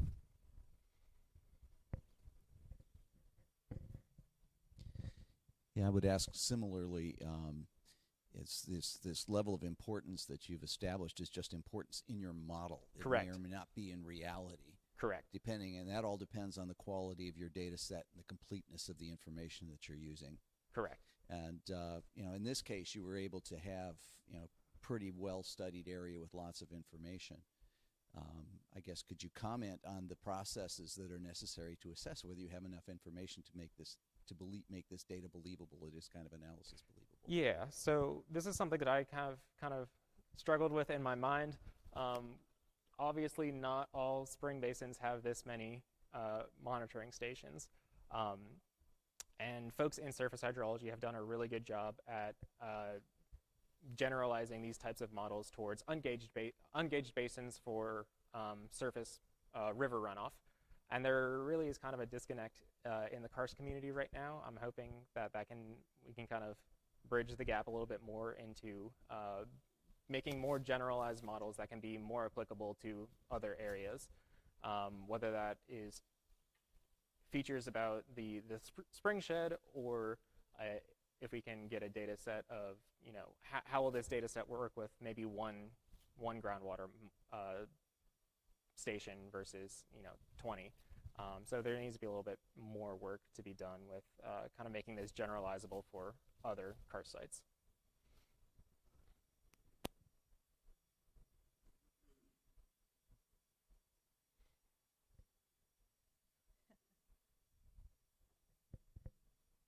Sorry, this is super interesting. So I just have one more question. In a single convolutional integral assessment, people often use precipitation as an input. In this case, it doesn't look like you did. Did you do that on purpose? Yes and no. So initially, I just didn't have access to, there's a spatial network here of precipitation as well. And I just didn't have access to that data when I was initially planning it. My second kind of philosophy is that because a lot of these contain drainage ditches and stormwater runoff, I thought that the information of precipitation would also be recorded implicitly in those. So I feel like since kind of developed this a little bit more, and I'm actually working with meteorological time series as well. So I think that it's able to perform decently without precipitation data, but it may improve once it's included. Great. Thank you so much. Well, thanks a lot, Kyle. That was an excellent job of conveying information about a pretty complex subject.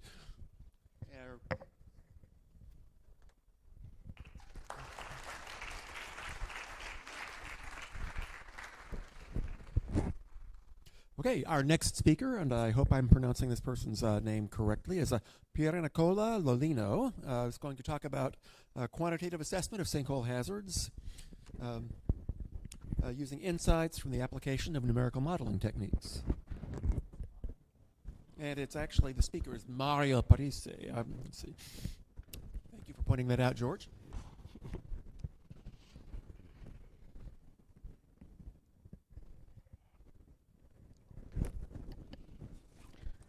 Thank you very much, Luis. Can you hear me? Okay, good. Thank you very much. I'm sorry that you have to listen in the next 20 minutes to my nasal voice, but in these days I got a cold because of this crazy air conditioning, which frankly I do not understand. Anyway, sorry for that. And air conditioning apart, I'm very pleased to be here with you this week and to be again attending a Sinkhole conference. Last time for me was exactly 10 years ago when we met in Carlsbad, New Mexico, and I had the honor to be invited as keynote speaker. On that occasion, I was accompanied by Marco Vattano, my friend from the University of Palermo, who was nominated in the 2013 Beck Award, the first actually. In these days, I am here with Serena Liso, here in a recent photo with Jim Lamoureux.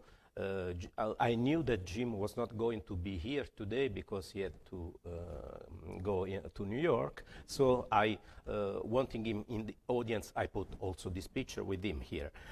Serena is a recipient of one of the Beck Awards for this year. This means that I should come more frequently to the Sinkhole conference and bring more young Italian students, possibly other awardees in the next future. We will see. But coming to today's presentation, I'm presenting a paper with my co-author, colleague Piernicola Lollino from my same department, Earth and Environmental Sciences at the University of Bari in southern Italy. I am a geologist and a caver, and Piernicola is a geotechnical engineer. Sometimes, not very often actually, I am able to push him into some caves. But joking apart, I think this is a combination of expertise which is crucial for a complete understanding of the topics I'm going to talk about. Typically, I start with strange ideas and take field or below the field, I would say, data, and he provides the numbers. But actually, we have the pleasure to work together since many years, and I evaluate strongly positively this collaboration. We come from Apulia, the hill of the Italian boot, a beautiful region from many points of view, food and wines among the main ones. If you come to visit Apulia, then you completely will forget about fast food. This is an almost entirely karst region with about 85% of its territory with carbonate rocks. Serena will later talk about this in a later presentation this morning. We have karst landscape, karst landforms, and many sinkholes. That has become one of our main research topics because very often they have a direct link with the life of people. We have natural sinkholes, providing the access to hundreds of karst caves, including the well-known Castellana Show Caves, highly frequented with 300,000 visitors every year. Here you see the Grave, the access to the main system, with the cave going up the 55 meters shaft at the entrance of the system. But in addition to this, we also have a high number of artificial cavities, which are at the origin of many problems and damage in our region. In a country as Italy, with millennia of history, the underground has always been used by man for a variety of purposes, so that our towns, our cities are full of voids below, of which very often we have lost memory. At this regard, I would like to draw your attention on the fact that since many years, a typological classification on artificial cavities exists, established by the Italian Commission on Artificial Cavities of the Italian Speleological Society. And 10 years ago, this was adopted also at the international level by the Commission of the International Union of Speleology, UIS. In this classification, each category is marked by a capital letter and identifies a specific type of function, such as hydraulic works, religious works, and so on. Within each category, if we add the number to the capital letter, we have a more specific use for which the cavity was realized. And it is important to note that in time, the same cavity might be used for other functions, but the classification refers to the original reason of its excavation. In Italy, towns as Rome, Naples, Palermo are very frequently affected by sinkhole related to artificial cavities. The same happens in Apulia, especially in relation to presence of underground quarries. We have recently published a chronological catalogue of sinkholes for the whole Italian country. Here I have summarized the outcomes from Apulia region, showing that anthropogenic sinkholes here are much more important in determining the development of sinkholes than those related to natural karst caves.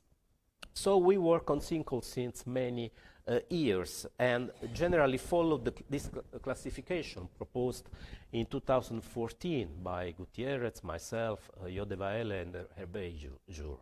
And here I would like to link to the very interesting karst clip that was presented yesterday by Ira. Is Ira here? Oh, is over there, yeah. You posed a number of very interesting questions. Well, maybe this classification is able to respond to a couple of those questions. This is not only based on morphology, but also on the genetic mechanism of sinkholes. So we tried with this to explain the reason why some type of sinkholes are formed and then they evolve.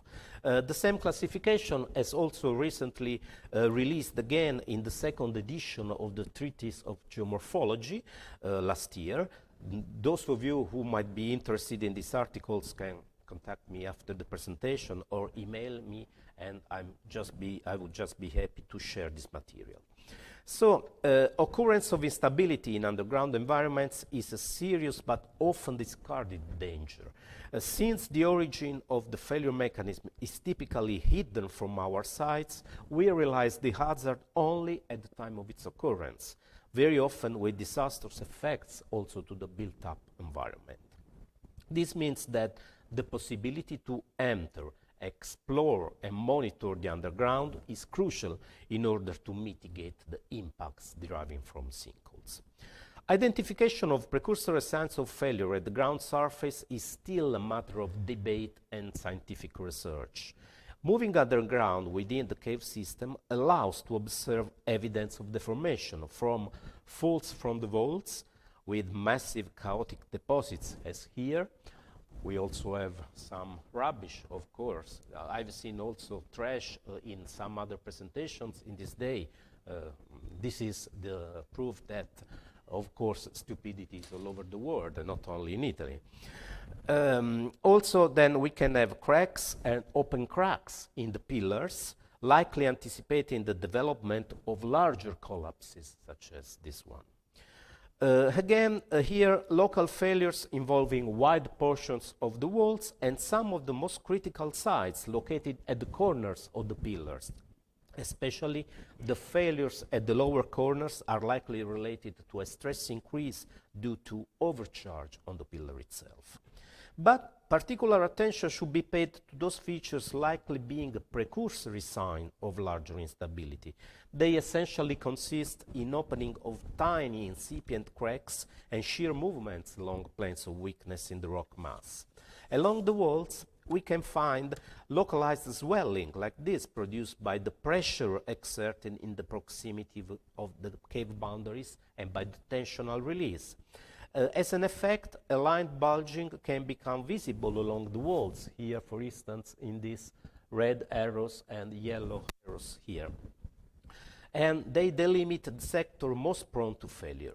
If the formation process keeps going on, outward protrusion of wedge may develop and a continuous fracture originate. Mapping such features is of crucial importance to reach a proper knowledge of the deformations going on underground and of where in the cave systems they are distributed or concentrated. Eventually, mapping is also necessary to move from a knowledge on the spatial distribution of the cavities toward a susceptibility map, as here is shown for the town of Ginosa. This is very important because, especially for a small municipality where there is not much fund, they need to know of what are the priority in their area. So, for instance, the red color here marks the caves where we found more problem, more dangers. And so those should be the places from where they could start to stabilize the area. All of this process, this procedure, was the object of a paper published in 2015 on the journal GeoRisk, for those of you interested. Hazards associated to the potential failure of man-made underground caves, which were exploited and then abandoned decades ago, as well as natural caves, is still nowadays frequently underestimated in land and urban planning policies. For artificial caves in soft, porous rocks, changed boundary conditions which act on the cave system cause the degradation of the rock material properties over time, even in relatively short period. Similar processes also act in karst caves, but they take place in much longer time spans. So, in the literature, the methods used for the assessment of stability of underground caves are grouped in three categories: heuristic, analytical, and numerical. Heuristic methods adopt the use of a chart, abacus, that shows stable or unstable cave conditions based upon a large number of case studies and the combination of cave geometry, geostructural data, rock strength parameters. These latter are typically evaluated through the use of the classical geomechanical models to define the quality of rock masses. However, as concerns discontinuous rock masses intersected by karst, some critical issues concerning the applicability of such models have to be highlighted.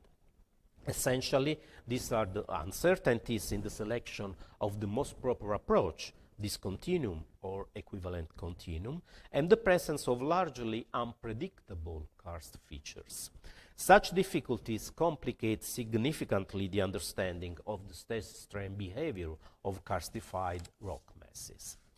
By taking into consideration a high number of cases of sinkholes that we observed in the past and implementing multi-parametric analysis, we have been able for Apulia to build stability charts that have been the object of several papers so far for a preliminary assessment of stability conditions. I emphasize the term preliminary evaluation, since in case the point representing the cavity falls close to the curve, this means that further studies, further in situ analysis are necessary. This because such a methodology does not provide indications about tensional state, level of deformation, and the likely failure mechanism. Analytical solutions implement simplified computations of the limit conditions of the vault of a cavity under the hypothesis of a specified failure mechanism, and estimate the limit values of stress in the rock mass by means of elastic solutions for problems with simple geometry. Such values are then compared with the strength of the rock mass in order to assess what happens. Generally, analytical solutions are based on the elastic beam theory applied to roofs with simple geometry such as caves with circular or rectangular shape.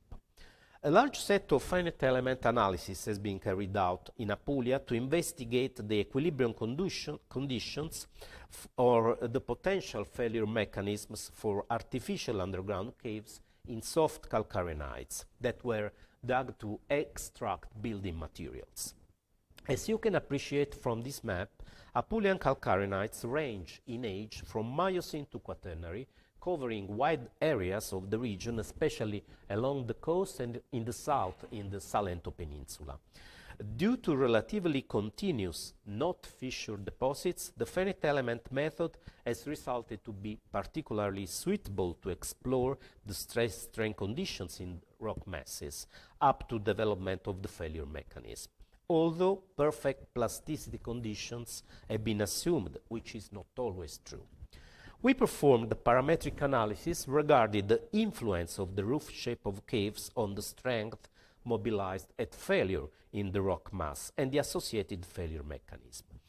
In Apulia, we have a wide range of shapes that reflect the geometrical features of the many cavities included in our database. We go from a rectangular shape typical of oil mills and quarries to arch-shaped roofs When the height is greater than the width, we generally have hydraulic works, especially ancient aqueducts, to trapezoidal-shaped roofs here at the bottom, again for quarries, later on used as wine cellars, as in the case of Canosa di Puglia.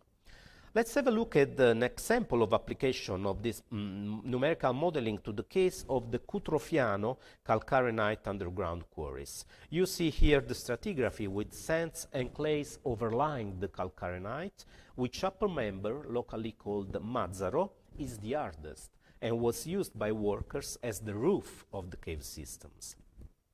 By considering the mechanical properties that you see in this slide and an elastic, perfectly plastic model in drained conditions, we can simulate the increase in size of the cave. The cave is here, the blue rectangle with the right size, right dimension. We can simulate the increase in size of the cave due to successive detachments from the vault as a result of degradation of the rock mass, with development of plastic points and later evolution up to failure and formation of a sinkhole at the surface, as you can see here. We can also evaluate the role of the different shapes of the roof in terms of plastic points and contours of shear strains at failure conditions. The rectangular shape results to be the most unstable geometry, as shown by the tendency to develop an arch-shaped failure mechanism along the cave roof. When the roof tends to more arched shape, the failure mechanism tends to be characterized by reduced base, and the corresponding mobilized strength at failure is reduced. Regular arch and pointed arch roofs are the most stable, since they lead to failure mechanisms involving the base of the whole cave with lower mobilized strength. Eventually, the trapezoidal shapes can be assimilated to the arch-shaped vaults, depending on the inclination of the cave sloping boundaries. It is also interesting and useful to consider the situation with adjacent cavities, very common in underground quarries when there is a complex network with nearby galleries, but also along the flanks of karst valleys in Apulia, where civil settlements were realized underground at several stories, one above the others, thus creating a unique system where the stability analysis cannot be limited to the single cavity. As you can see, when the distance between the cavities is low, no interaction is large, no interaction occurs, but this cannot be discarded when the distance approaches 2 times the value of width L. As a further development, in the last years, numerical modeling has proved to be highly performant as a tool to investigate the stress-strain evolution of the rock mass around caves, and variations of equilibrium and the associated displacement field generated by loading or by changes in the boundary conditions can be correctly calculated. This has been applied in many papers in the international literature, from failure mechanism of rock pillars in underground caves to time-dependent creep processes in both calcarenite and limestone mines. Large natural caves resulting from long-term karst processes are widely diffused, especially in the central part of Apulia, in the so-called Murge area. Here we investigate the mechanisms leading to the progressive failure of portions of the cave roof and the gradual loss of local stability. We are again in Castellana Grotte, and we apply discrete element analysis by using the UDET code. In this case, the model domain is characterized by horizontal bedding, along with largely spaced vertical fractures. Starting from an initial state of equilibrium in the model, we have a gradual reduction of the tensile strength in the area around the cave as a consequence of prolonged environmental weathering. The numerical outcomes indicate that tensile failures start to propagate at the inner borders of the limestone beams suspended along the cross sections, so that the equilibrium state of such horizontal rock elements is not guaranteed. The process of loosening of these rock beams is demonstrated by the contours of vertical displacement to the right. In the same figure, we can show the tendency of the suspended beams to bend as a consequence of the development of tensile failures at the embedded points.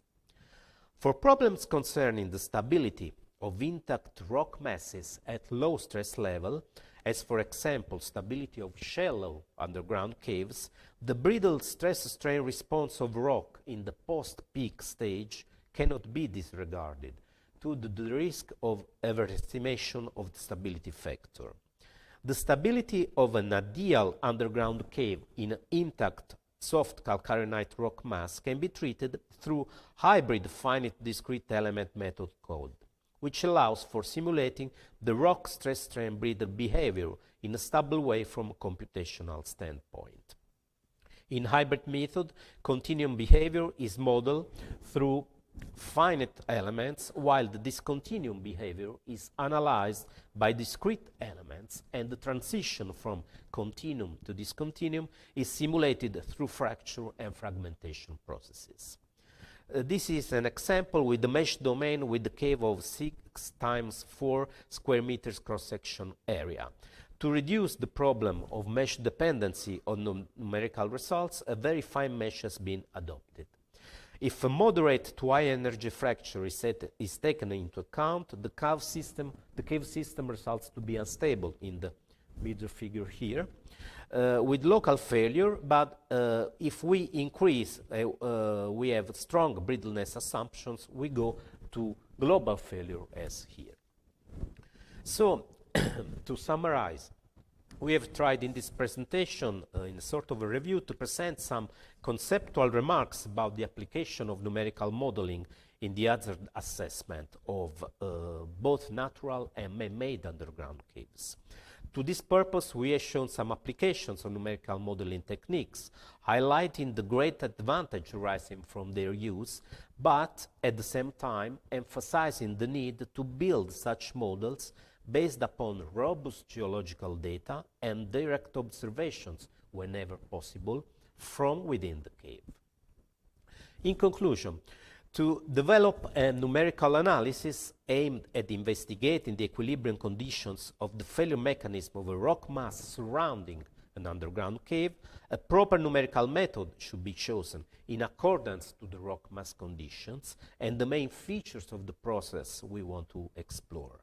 The increasing use of numerical modeling techniques in the assessment of the hazard associated to underground cave stability and the potential sinkhole occurrence must be performed through a careful combination of geological data from observation and measurements in the field, or once again below the field, but also paying attention to the choice of the methods.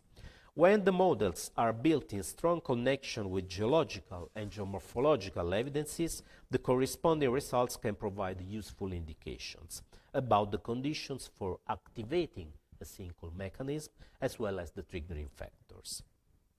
From the example shown, for the assessment of the failure mechanisms occurring in man-made caves with intact soft rock masses, the finite element method has proved to represent a reliable tool to detect the threshold conditions for triggering of local or general failure mechanism.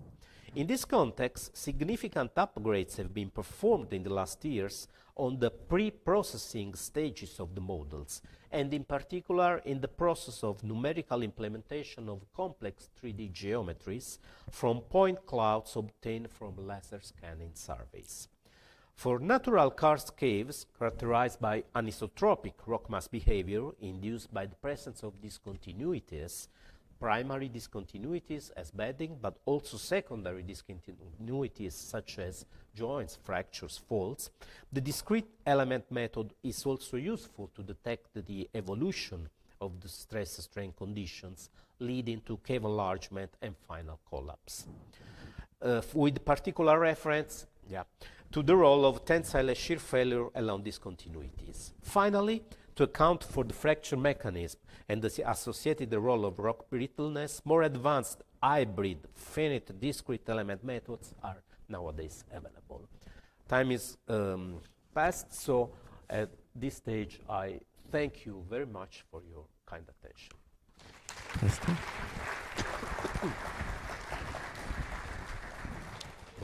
Thank you very much, Mario. That was an excellent presentation. I'm afraid we don't have time for questions. We're a little behind schedule already. So our final speaker for this session is, and I'll probably not correctly, Olan Muili.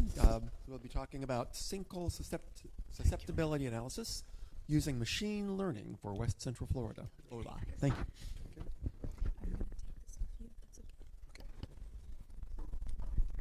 Can someone help me to take pictures? I'm sorry. Pictures. You want somebody to take pictures? You will do.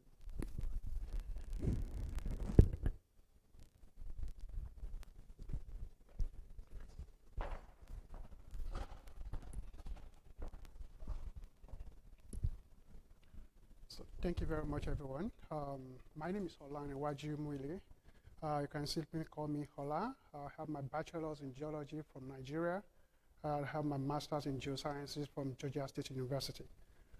So I'm here to have a presentation on the sinkhole susceptibility analysis using machine learning for West Central Florida. My project was supervised by Dr. Hassan Babai.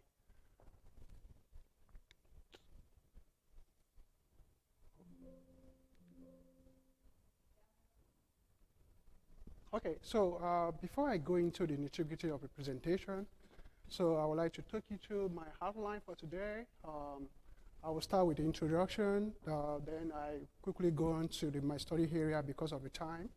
Then I talk about my methodology, which comprises of data pre-processing, processing, and analysis. Then I go on to my key findings, which is actually my result. Then conclude about my presentation, then I talk about my future perspective.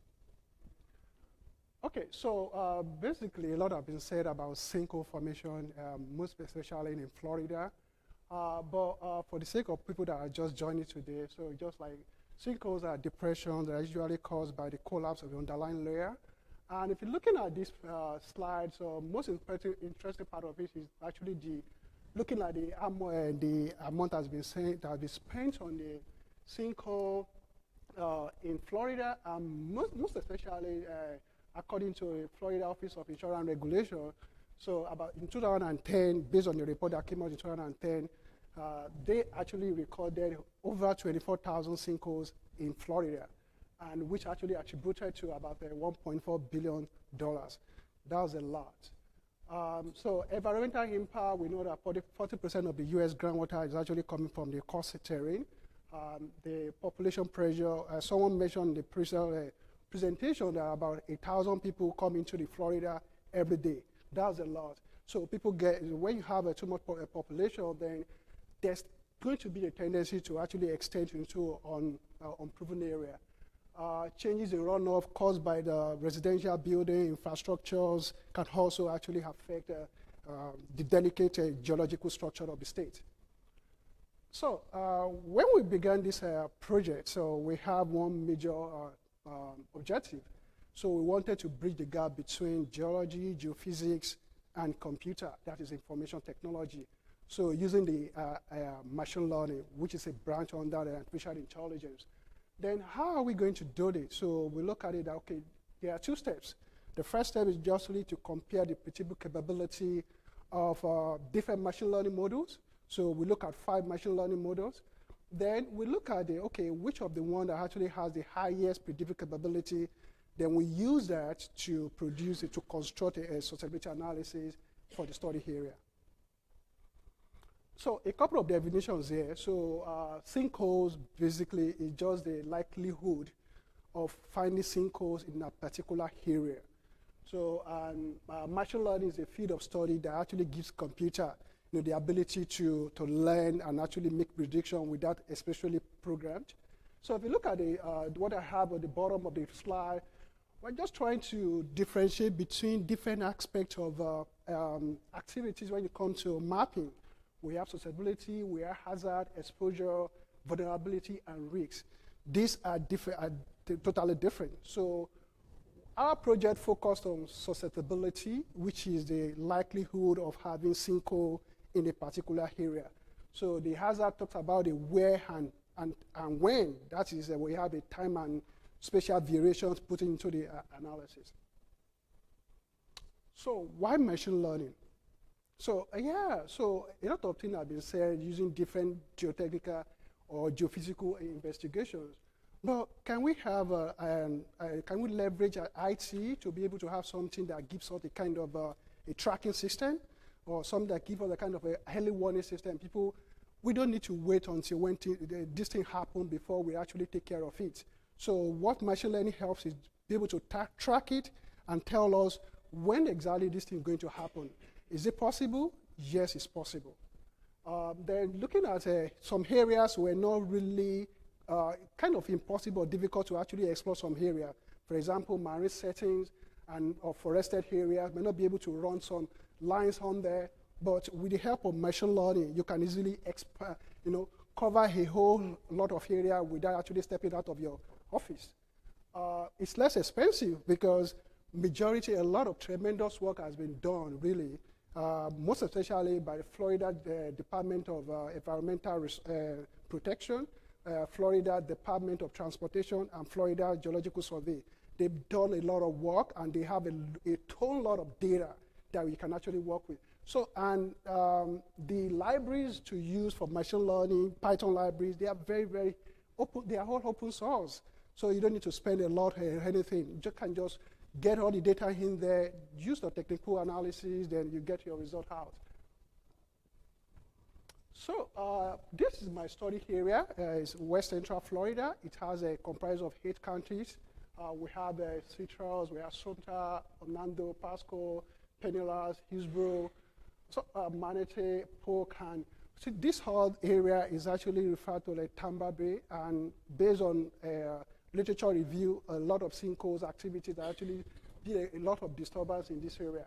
So you could see that the northern part of the area, the northern part of the area is actually we have a lot of sinkholes reported here, majorly because one, this area has a kind of a very thin sediment, so we have most of the sinkhole and limestones almost exposed to the surface. So then down here we have the same thing applies to this area too. But if coming here, we don't really have much of sinkhole being reported here because the limestones are deeply buried. So it takes a lot of time for water to actually get into the subsurface to actually interact with the limestone there. So there could be a kind of bias actually, because we know that most of all these areas are actually residential areas. People report what they see. So there are some activity that might be going on where people are not privileged to. So for the purpose of our work, so we grouped our data into 4 categories. So we call them conditional factors. Conditional factors are the factors that are actually likely to cause sinkholes. So we have depth to bedrock, substrate. Those are geological. They're under hydrogeological. We have hydraulic head difference, which is actually about like the water level. We have the streams. We have depth to water table. Structural features, we have faults and depressions. And anthropogenic, we have mines, that is active or non-active mines, and we have a land use. So for machine learning, so we'll put our data into 2. We have dependent variable, which is the target that we're actually predicting, which is a sinkhole, and we have independent variables, which are actually all the conditional factors. So the sinkhole incident catalog cover from 1954, that's about 1954 to 2017, about 60 decades. And the beauty of it is that all this data were actually downloaded, so we didn't need to even do any reconnaissance or any other thing. So you can easily get all this data on like they are in public domain. So when you have, if you look at here, all these green dots, these are where we have reported sinkholes within the context of West Central Florida. But here, we still have to get some stable points as well. So for sinkholes, what we did, we used a ArcGIS Pro to be able to delineate some stable points. So we just select randomly. And the assumption here is that all here where we have sampling points, there is no sinkhole in there. So we assume they are all stable points. So we started here, so this is where we ended with. So this is where we now have the data frame, a whole map that comprises our sinkholes and non-sinkhole area. So the sinkhole area is represented as 0, and not sinkholes, areas that are stable, we actually refer them as 1. So then all the conditional factors that we downloaded, we actually put them through a lot of pre-processing using the ArcGIS. So there's a couple of interesting things happening here. We could look at here, we have a lot of sinkholes, reported sinkholes, very close or actually fall within the context of the residential area. But what happened to all these forested areas? We don't have any sinkholes there. Does that mean that nothing is going on there? No. It's just because people are not privy to see what is going on in here. So that is where the machine learning comes into play to help you to extend the spans of your knowledge to be able to cover all those areas that you think is not possible. We can see here, this is the water level. So we have where we have high water level. You can see here we have sinkholes being reported in this area too. I'm going to quickly skip through because of time. Okay, this is depth to bedrock. Yeah, the depth of bedrock, a lot of work has been done regarding the importance of geology to formation of sinkholes. But what happened to the depth to the bedrock? So this is what this one is looking at. Okay, so here we can see the northern part of West Central Florida. We have the depth to bedrock. Bedrock here is limestone. So how much depth do we have from the top, which is the sediment, to the bottom? So we can see kind of very low here. So where we have a low depth to bedrock, we have a lot of sinkholes being reported or likely to form. This is the substrate. Substrate refers to where we have the outcrops. So we can see here we have a limestone being exposed in this area, and thus likely possibility of having sinkholes is very, very certain here. The same thing here. This is the depth to depressions, the depth to streams. So here we use the ArcGIS to actually look at the distance between all the streams and the reported sinkholes to see if there's a kind of correlation or any interesting going on there. But here we can see that where we have all this, where we have closeness to streams, there's a high probability of sinkholes in all this area. So we can see here. The same thing with the depressions in here. This is distance to mine. This is so here, interestingly, so there is a fault that actually runs across the northeastern part, the southeastern part of the West Central Florida. But surprisingly, people don't really pay attention to the structural features because they actually create a pathway for water to actually get into the subsurface. So we can see here, there's a kind of a lineament around here that we can actually see the sinkhole aligned along the fault zone here. So this is the last one. Then because we'll not be able to actually put all the codes that we use for this analysis, so we have to actually use a kind of a flow chart. So the first thing we did was just to have a sinkhole catalog, which I mentioned the other time, the one downloaded from Florida, Department of Environmental Protection. So we have the land use. These are the input variables. Most of the input variables are in GeoTiff. Then what we did was to convert. We can see that we have categorical variables. You have non-categorical variables. But for the sake of machine doesn't understand categorical variables, so we need to break it down to the understandable language. So by that, we use a one-hot encoding. A one-hot encoding is a kind of that help you to convert your categorical variables into numerical variables. So here, after we converted all the categorical variables into numerical variables, we actually end up with millions of tons of the data sets, which we use to train the model. So here, in the long run, so this is the final one. We have a subsample of the data frame of sinkhole and non-sinkholes. So we have them. So the format was in Excel. So then we exported this. Then, so we actually fell this into, so this serves as the kind of a basis for our whole further analysis. So we imported this into this from here. Yeah, from here we're able to set up a model. So we have 5 different models. We have a random forest. We have a multi-layer perceptron neural network. We use a support vector machine. We have k-nearest neighbor, and we have logistic regression. So the whole idea was to run the data through all this model and see which of this model will give us the best predictive capability. So eventually we built our model. So then we converted all the pieces of the data set, we converted it into points. So that can easily be done using the ArcGIS, using the extract to point data set functionality in ArcGIS. So then we're able to build a classifier. We build a classifier, we have the hyperparameters. The hyperparameters help you to be able to fine-tune your model so that you actually increase the accuracy of the model. So we have estimators. Estimator tells you more about the number of cycles does the model need to go through to be able to actually achieve the highest level of accuracy. Just to jump to my key findings because of our time. So here is just a sample, a snippet of the model. So the model that we used for the first part of the project was actually up to like 100 lines of code, but this is just the kind of snippet. So we can see here we've imported after we converted all these things, pixelated into points, we have the number, for example, distance to mile, we have the number, but still, the computer will not understand all these numbers. They are just too ambiguous for the computer. So the next thing we do what we call dimensionality reduction in information learning. So we converted all this into 0 or 1. So then we have a whole lot of data. So eventually, this is what the model came up with. So these are the factors. These are the top three factors that are responsible for sinkholes formation in West Central Florida.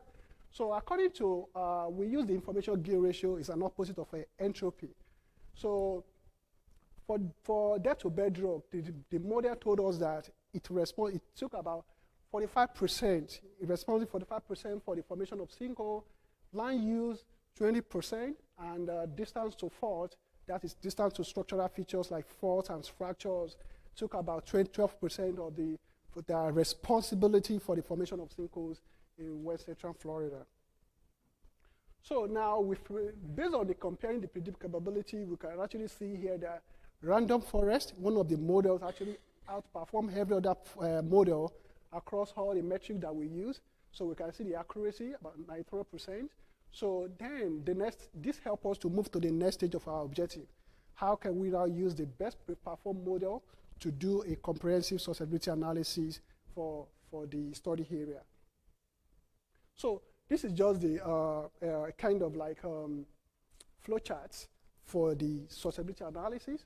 So we can see here the same thing. What we just did here was just, okay, instead of using numbers as an input model, variables for our model, so we went back to use the rasters, the raster format of all the variables. So we put in the rasters, we have our parameter, we have our estimators in there. So we did a lot of stuff in there, and we're able to come up with the rescale map of the sinkhole susceptibility analysis. So this is just to take you through some of the snippet of the code that we use. So here you have a lot of required packages. So you have NumPy, you have Pandas, Gida, OSGeo, SKline. So all these are they are free. They are open source libraries that can easily be downloaded. So we have this input data set for this part of analysis, the raster data set. The map of sinkholes is shapefile format. That serves as the input as well. Then area within which the sinkholes are mapped, then the temporary file location where you want to save your file. So these are so we have to import. We imported all the required packages right here. Then this part of the code helps us to add all the input variables. We can see here, so we added all the input variables. So then we added the one for the continuous variable, and we added the one for categorical variable. So here we actually don't need to convert the categorical variable to numerical variables, to continuous, because we are using the raster data set, so there's no need for that. So all this kind of codes actually help us to actually attach all that. Then this one helps us to split the data set into test and train. So we use 70-30 as test and train. So this is for test, this is for train. So all those ones that is shapefile, we'll be able to actually attach it and also split it into train and test data set as well. So here help us to build the accuracy of the model. So because for any machine learning model, the accuracy is as much as important as the analysis in there. So we need to know how much our model is working. Is it better? So this actually help us to build the accuracy for the model. So here this actually give us, this is the last part of it. So these are just the snippet of the code. For this code for this one, actually about 300 lines of code. But the last part of it was just to help us to come up with a map by itself. So we input all these codes in there, and we're able to, to have the subsurface map of the study area. So then we need to also validate the model to see if the models perform well or not. For any model for machine learning, anything from 75 and above is actually a good score. So, but here our model actually scored an average of 94%. So here we use a convolution matrix, and we have a MSE up here. This is the MSE. So we can see the MSE. The value about MSE is that the closer it is to 0, the better the performance of the model. But here, for convolution matrix, if you can see the diagonal here, 575, so this one tells us that the number of sinkholes, actual sinkholes that the model classifies as sinkholes, we had 575, and the number of no sinkholes that the model classifies as no sinkholes, we had 647. So that brings us to the total number of 94%. So here is just the output of the output map. We can see here. This area, if we are not able to zoom in, but you can see that those areas that we have sinkholes, the green dots are actually in sinkholes, and the red areas show high sinkhole risk. That means those areas that actually have the probability of having sinkholes in there. So the low sinkhole we have here, those green area. So we can see that though we assume that there are not going to be any sinkholes in this area because the limestones are deeply buried. But the model is telling us that no, there are a lot of things actually going on underground here. So it might not be exposed at this point, but as time goes on, and the landscape changes, probably there could be a kind of, you can see some red dot in here showing that there could be likely sinkholes over time. We can see some of this area here that were initially, when you look at the land use map I showed the other time, we could see that there was no sinkhole reported in the forested area and they said marine. But the map, the model was able to tell us that, oh, there are a lot of things actually going on in here. So we can see that some of these red dots around this area. So this is just the kind of the map that came out after the whole work. To conclude my presentation, so we've been able to show how we could use machine learning to really map sinkholes.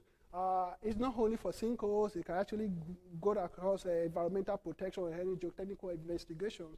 But here we could show that the random forest model actually performed very well. Well, I'm not surprised. We were actually not surprised because random forest is a combination of other models, bind into one. So it uses a kind of a biasment to see different model, different algorithms coming together to form a single model. That's what they call it, random forest model. So this model actually incorporates a lot of variables because when you're talking about machine learning, the more the variables, the better the performance of the model or the reliability of the model. So the future perspective of this work is to convert the suitability map to hazard map. So when you have hazard map, then you're able to tell where and when. So in that sense, you are incorporating time and spatial variations into the model, and people will be able to say, oh, in the next couple of years there might be a likely sinkhole. So that's exactly what we are trying to do. Another thing is that by the time we are done, probably want to also deploy the model. When we deploy the model, people will have access to it. So just the way you use a Google map, they just put in the location, and the artificial intelligence will be able to summarize the geology of the area and also tell you the probability of sinkhole forming in that particular area. Thank you.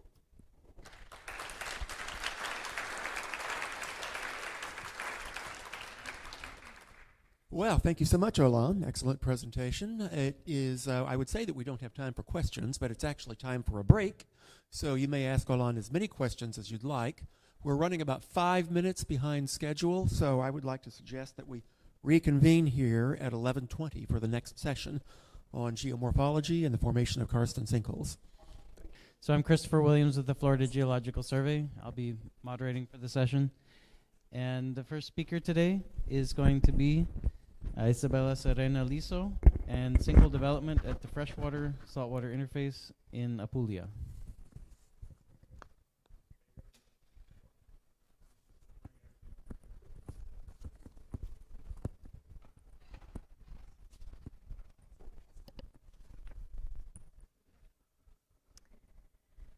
Hello everybody. It's a pleasure for me to be here in front of you and have the opportunity to show some karst features of my region. During this talk, I will bring you in southern Italy, and in particular at the coastal area of Apulia, where many sinkholes affected the territory. Holes in the ground have always instilled curiosity or fear in the local population, and often also been a source of inspiration for artists, such as writers or directors. An example, probably the most famous, is Alice in Wonderland. And chasing the white rabbit, Alice falls into the deep hole, and this marks the beginning of her fantastic adventures. The author, Lewis Carroll, lived in England, where evaporitic deposits are subjected to a very large number of sinkhole phenomena, and probably the Alice story has to be linked to one of the many sinkholes of this area. But sinkhole can also be a wonderful sites or geosites with high touristic, archaeological, or natural appeal. But coming back to Apulia, I'm quite sure that all of us know the soft chocolate of Nutella brand. Is it right? Yeah, okay. One of the most beautiful sinkhole in Apulia region inspired also the Ferrero company in the initiative Ti Amo Italia, I Love You Italy, dedicated to the most beautiful places in our country. Now just, what's happened to my map of Apulia? I don't know. So it's geological map of Apulia, but it's, I don't know why. Just a brief introduction on the main geological characters and karst features of Apulia region. The geological setting shows Plio-Pleistocene conglomerate and sandy terraced marine deposit on top, here highlighted in the light yellow tone. Below, lower Pleistocene and Miocene calcarenites in dark yellow and orange, and eventually in green, the Cretaceous limestones, belonging to the foreland Apulian platform.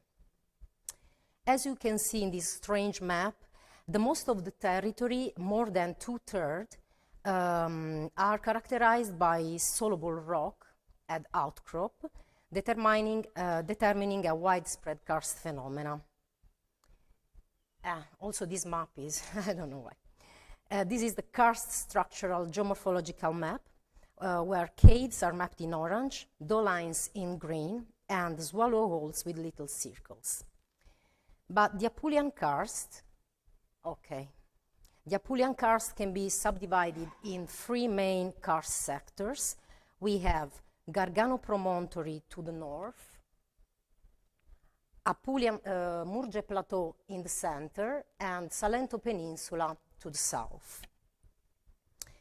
At the moment, Apulia presents more than 2,000 caves registered in the regional inventory of natural and artificial caves managed by the Apulian Speleological Federation.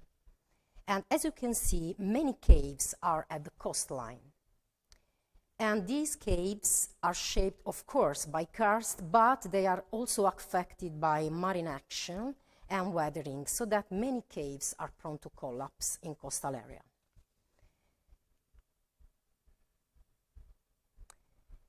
As regard hydrogeology, groundwater flows from the recharge zone that are inland towards the Adriatic and Ionian Seas, where groundwater comes out, and springs are both concentrated and diffused. Many of them are submarine, even though we can find also some springs inland. Along the coastal zone, the matching between fresh water and salt water enhances the carbonate rock dissolution, in turn spreading up the sinkhole formation. In coastal areas, many processes coexist, both physical and chemical, determining an intrinsic fragility of such environments that are in rapid evolution. Apart from the mixing between fresh and salt water, other processes are, for example, the sea waves and storms' erosion power, the weathering, the human actions, vegetations, and so on. Derives that different cavities are present, only partly explored by speleodivers, and this cavity may have different origins, anyway, determining sinkhole phenomena. They range from the classical karst caves, marine cavities generated by mechanical action of the waves, and cavities made by water mixing at freshwater-saltwater interface. So, let me introduce you the 4 Apulian sites chosen for this talk. 3 sites are on the Adriatic side, and just 1 on the Ionian side. In the next slide, I will illustrate these 4 cases where sinkholes are, of course, the most dominant features. Area 1 is immediately at north of Brindisi Plain, coastal plain. And as we can see, the coastal sector presents many bays, mostly oriented in northeast-southwest direction. Along the coast, 3 locations have been selected as an example, just an example to illustrate the strong relation between sinkhole formation and morphological setting of the coastline. Different phases of sinkhole evolution are well documented here, and from the north to the south, they are Gorgognolo, Torre Pozzella, and Torre Santa Sabina. At Gorgognolo, collapse phenomena are very frequent. The last sinkhole opened in 2022 at about 15 meters from the coastline, and it can be considered as the initial stage of the geomorphological evolution of the coast. The sinkhole may extend towards the sea, developing a bay. The following phase, more advanced of course, is typical at Torre Pozzella. A larger sinkhole, here highlighted in green, opens inland, and many other smaller sinkholes are between the main sinkholes and the bay. These other small sinkholes probably will determine the expansion of the bay inland. The final phase of the coast evolution can be observed at Torre Santa Sabina. The sinkhole's opening has already formed a proto-bay with sandy beach that enters inland for some 10 meters and frequently produces protection from the direct arrival of sea waves. On the left, the present in this picture, the presence of rock blocks ready to fall down from the bay wall indicates the continuous evolution of the coast. During the field survey, many other sinkholes have been recognized between Gorgognolo and Torre Santa Sabina. And for those not circular, we measured the direction of the main axis. And in this chart, I reported the main axis orientation, and the data reveal a dominant northeast-southeast direction, northeast-southwest direction, coincident with the main base elongation. So the case of Area 1 highlights the dominant influence of sinkhole formation and evolution in the coastal geomorphology modification process. Let's now move to Area 2, immediately north to the town of Lecce. This is a particular case where sinkholes have been induced by anthropic actions. Acquatina di Frigole Lagoon is a man-made basin, firstly designed and built to drain swamp areas in order to eradicate malaria during the first decades of the last century. After the Second World War, it was rearranged for economic purposes, I mean for agriculture and fishing farming. And currently, the Acquatina di Frigole Lagoon, as you can see in these pictures, is parallel to the coastline, and it includes two channels that cross the basin, the first and the second. Within this context, we studied the multi-temporal evolution of the sinkholes inside the lagoon using satellite images from 2006 forward. At the time of the study, in 2021, we used drone and rov surveys to acquire detailed data about the current situation, the current sinkhole setting within the lagoon. The multitemporal evolution starts from first sinkholes formed in the central part of the basin, exactly where the two channels intersect. In the following year, the sides of the sinkholes widens, and the area affected by sinkholes increases, up to covering more than 80% of the whole basin. Referring to the sinkhole classification by Gutierrez et al. 2014, the genesis of such sinkholes has been attributed to subfusion, linked to the movement of sediments and water inside the underground voids, so that the case of Area 2 highlights the possible relation between sinkhole formation and human actions. Let's move to Area 3, one of the most beautiful and important sites in Apulia for tourism and archaeological interest, the Grotta della Poesia karst system. It developed in a high cliff made by Plio-Pleistocene calcareenites. Grotta della Poesia karst system has been object of many studies since many years, and it includes two collapsed sinkholes, Poesia Grande and Poesia Piccola, that are connected together by flooded channels, and also both of these sinkholes are connected to, with the sea with other channels. The last survey has been conducted by Phreatic, a speleodivers association, in collaboration with our research group, and a new channel has been explored connecting the Poesia Piccola system sinkhole to the sea in west-east direction.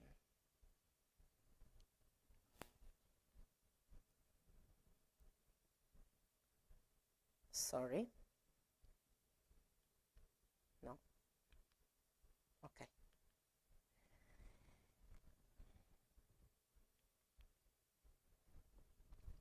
Poesia Piccola has a great archaeological significance since many numerous inscriptions by indigenous people have been found on its wall.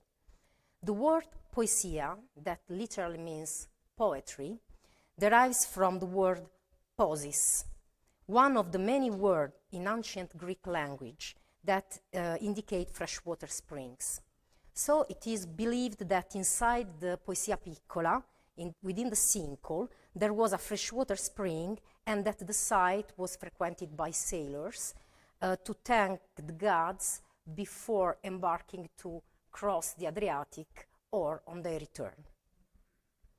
Poesia Grande, on the other hand, is among the most beautiful locations for tourism in Apulia, since the collapse created a natural pool with crystal and clear water.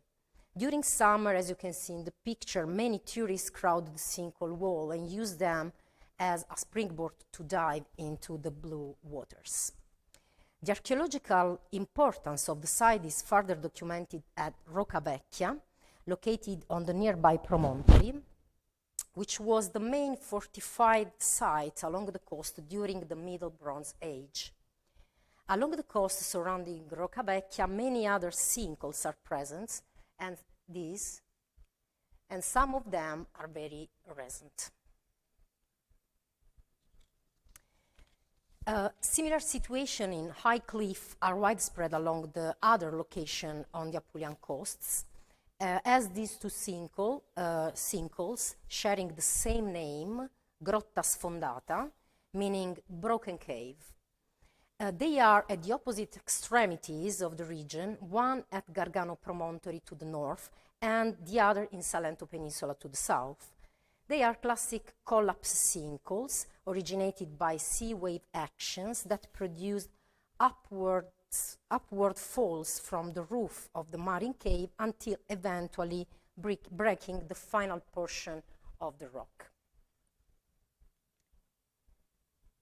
The area 4, the last that I will show you, is on the Ionian side of Apulia, and it presents many depressed areas shaped by coalescent sinkholes. The three selected sites are Torre Castiglione to the north and Palude del Capitano wetland and Spunulata della Paiara to the south. And we can say that Area 4 is dominated by Spunulate. Some of us will be wondering, what's Spunulata? Spunulata is a dialect local word meaning sunken, collapsed. Developing along the coast, Spunulate may contain brackish water, sometimes no, but anyway they have an important ecological value since a large number of flora and fauna species live at wetland, creating important ecological areas and perfect habitats for bird restoration. Starting from south, Palude del Capitano wetland is about 20 meters from the coast, and Spunulata della Paiara some meters inland. They are the results of coalescent sinkholes acting in the soft calcarenites. Sinkholes are also present along the coast strip between the sea and Spunulate, and others shape the coastline. Within Palude del Capitano, brackish water is present. The depth of the wetland is about 2 meters, and sinkholes of variable size occur periodically. The size range is few centimeters up to tens of meters, and even the small sinkholes like these are important for the assessment of wetland evolution.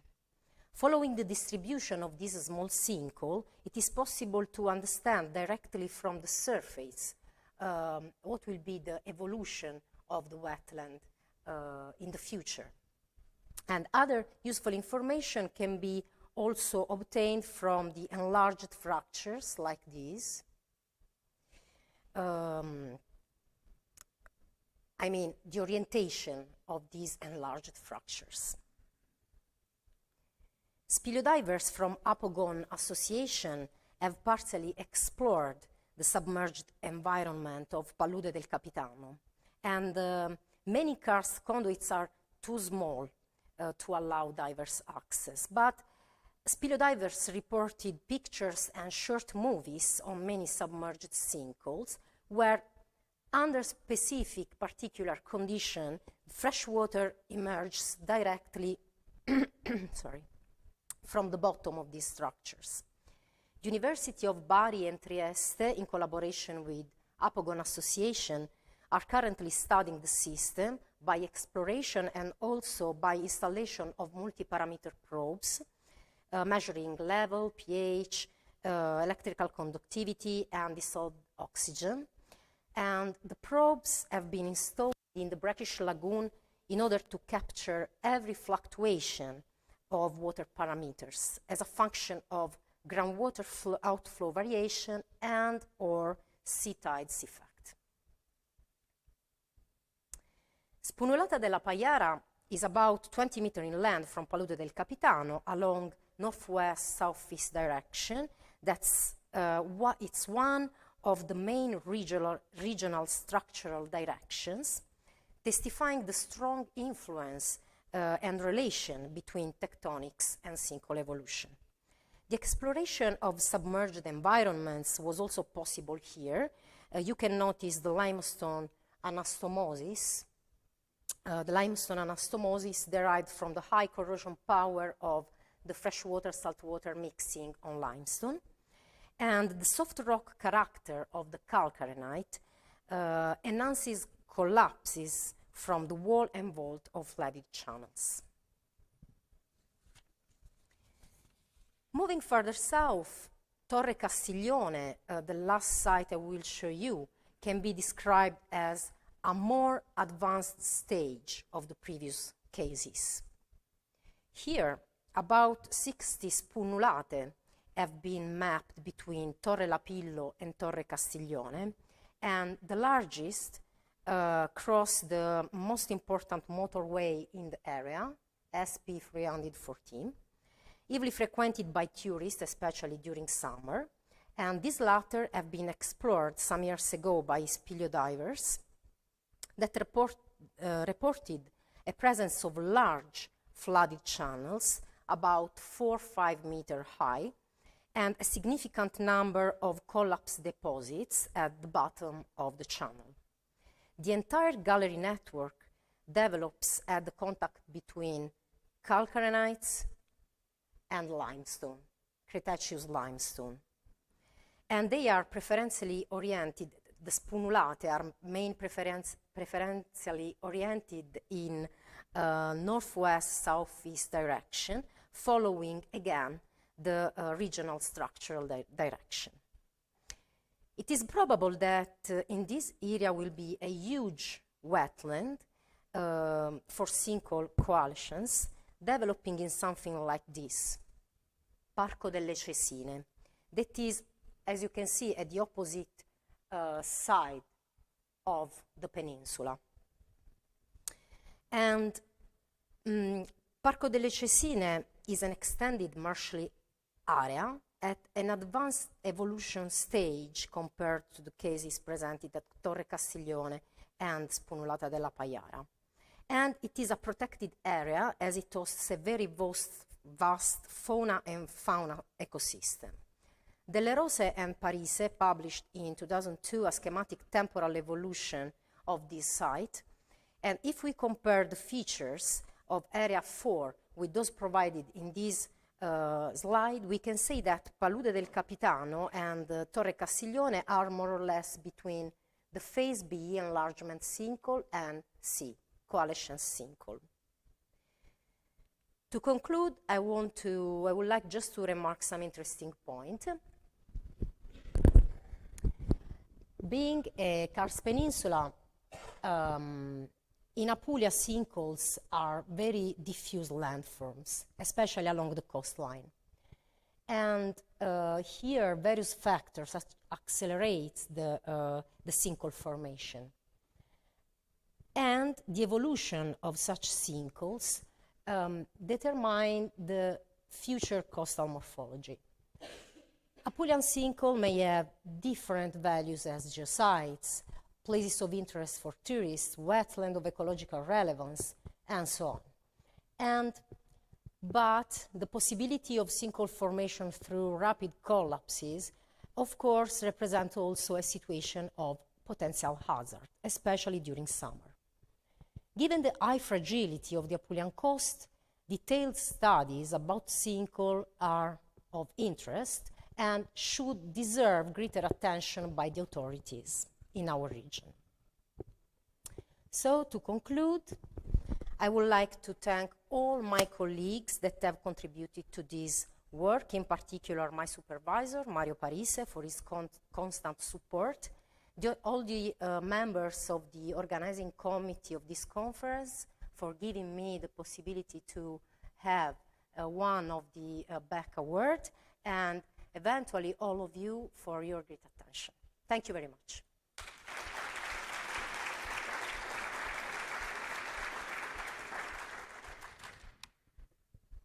All right, thank you very much. We do need to move on, so there's not presently time for questions. So Ira Sasowsky. This will be, breadth is critical when evaluating zone of influence and collapse sinkhole risk for carbonate rock quarries.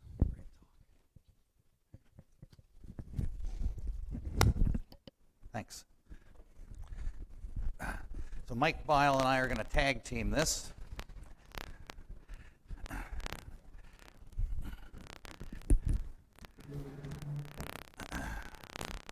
And our third author, Tony, is also here, so feel free to speak to any of us after the presentation if you have questions. This work is a outgrowth of some experience. We had a rather unfortunate situation where a quite deep aggregate quarry was triggering collapsed sinkholes on the property of an adjacent school. And it led us, that particular study and some other things we were looking at led us to this idea that we really need to be thinking about breadth of quarries, not just the depth, in terms of when we want to be cautious about the development of collapses. And so I'm pushing the down arrow, but nothing is happening. Now I have control. Okay, so I'm going to start by talking about some general considerations. Then we got 3 case studies and the conclusions. Mike's going to take over on case study 2 if everything goes as planned. So when we think about karst systems, when we see stuff at the surface, karst features, okay, we say, yeah, you know, we've got karst there, like the Elk River of West Virginia, the stream bed here, a person is in there for scale, and you can say, oh yeah, you've got a site like this, we're going to worry about karst. But a lot of times we don't know what's going on down below, and of course that's the problem when you start quarrying, digging up a bunch of rock. You know, you may hit features that you don't know, and they can even be very significant features, like this streamway, which is in Greenbrier County, West Virginia.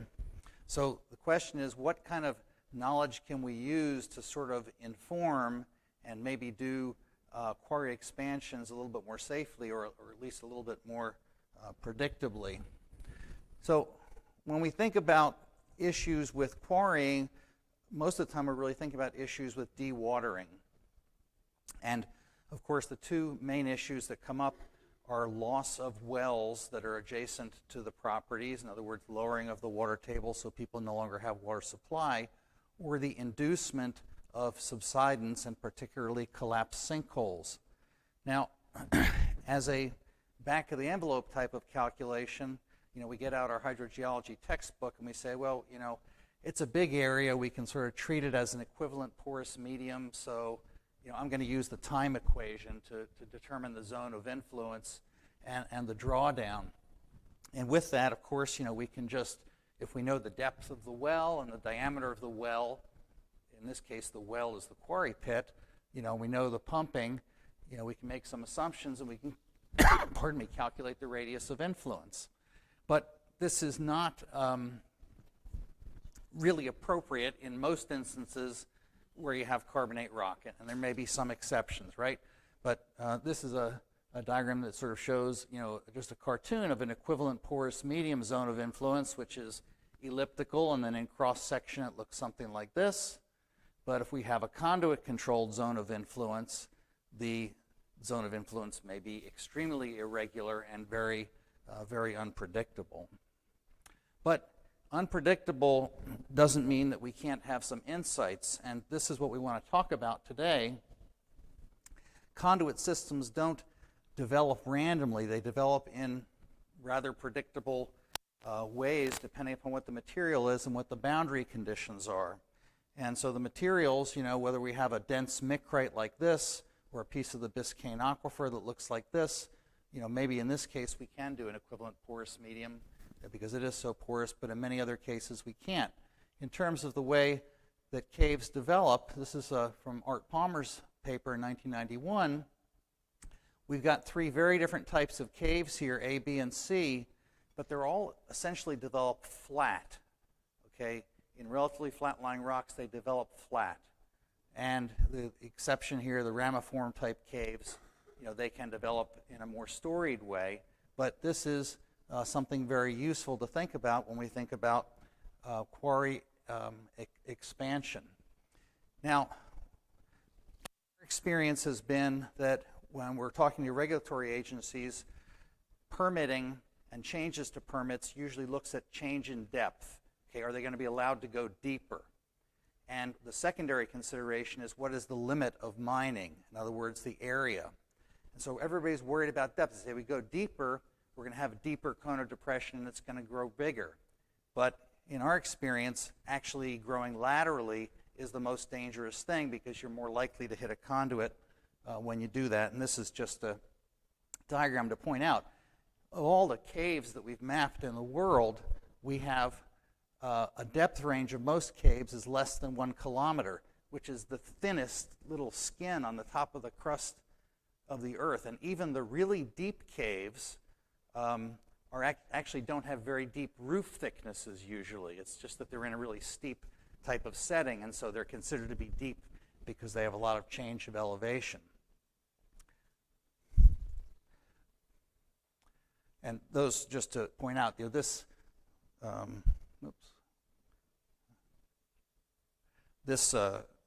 information comes, from empirical data. This is not just us saying this is how we think caves occur. So our first case is in Center County, Pennsylvania, which is in the Appalachian Fold Belt.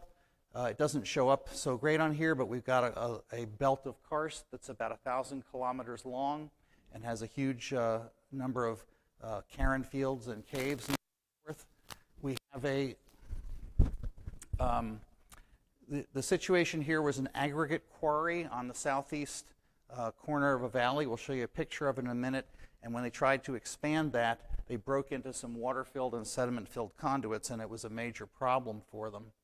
So here's a map which I turned with north facing this way, just because the valleys run northeast and this would fit a little bit better. Here's the quarry that we're interested in. You can see it here, inflow location. Here's a cave I'm going to talk about, which is an abandoned quarry, J4 cave. The scale across here is probably about 5 kilometers across. We've got a synclinal mountain over here, and we've got an anticlinal carbonate valley right here. So looking at the specific facility, here's the mountain to the right-hand side. Here's the location of the inflow. Basically, they were expanding to the southeast direction, and they were going down dip. They intersected these conduits and had, a huge inflow of water that they needed to deal with. The way that we ultimately helped them out was installing some injection wells over here, and they had to pump the water across the, basically across a little divide here to get it out of their realm, but it was quite expensive. This is what it looked like. You can see the conduits here, flowing water here, flowing water here. And this is what came out of the conduits. This is sandstone cobbles and sand. The reason why is because there were infeeder streams up on the mountain, basically swallets, that were pouring lots of water into this system. We were lucky because we have an analog just up the valley. There's a dry cave called J4, 30-meter scale bar here, and you can see how the passages follow along strike. And this is unfortunate for the quarry that we were studying, because basically it meant it had a huge catchment area that went laterally up and down the valley because it forms in a similar way. This is the very scenic entrance to the cave right here. And this is what it looks like inside. You can see we have some phreatically developed conduits. We have collapses and so forth. So these are substantial and very conductive features. I'm going to switch it over to Mike here. Put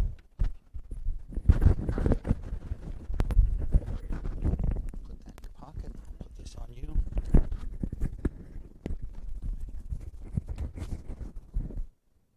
All right.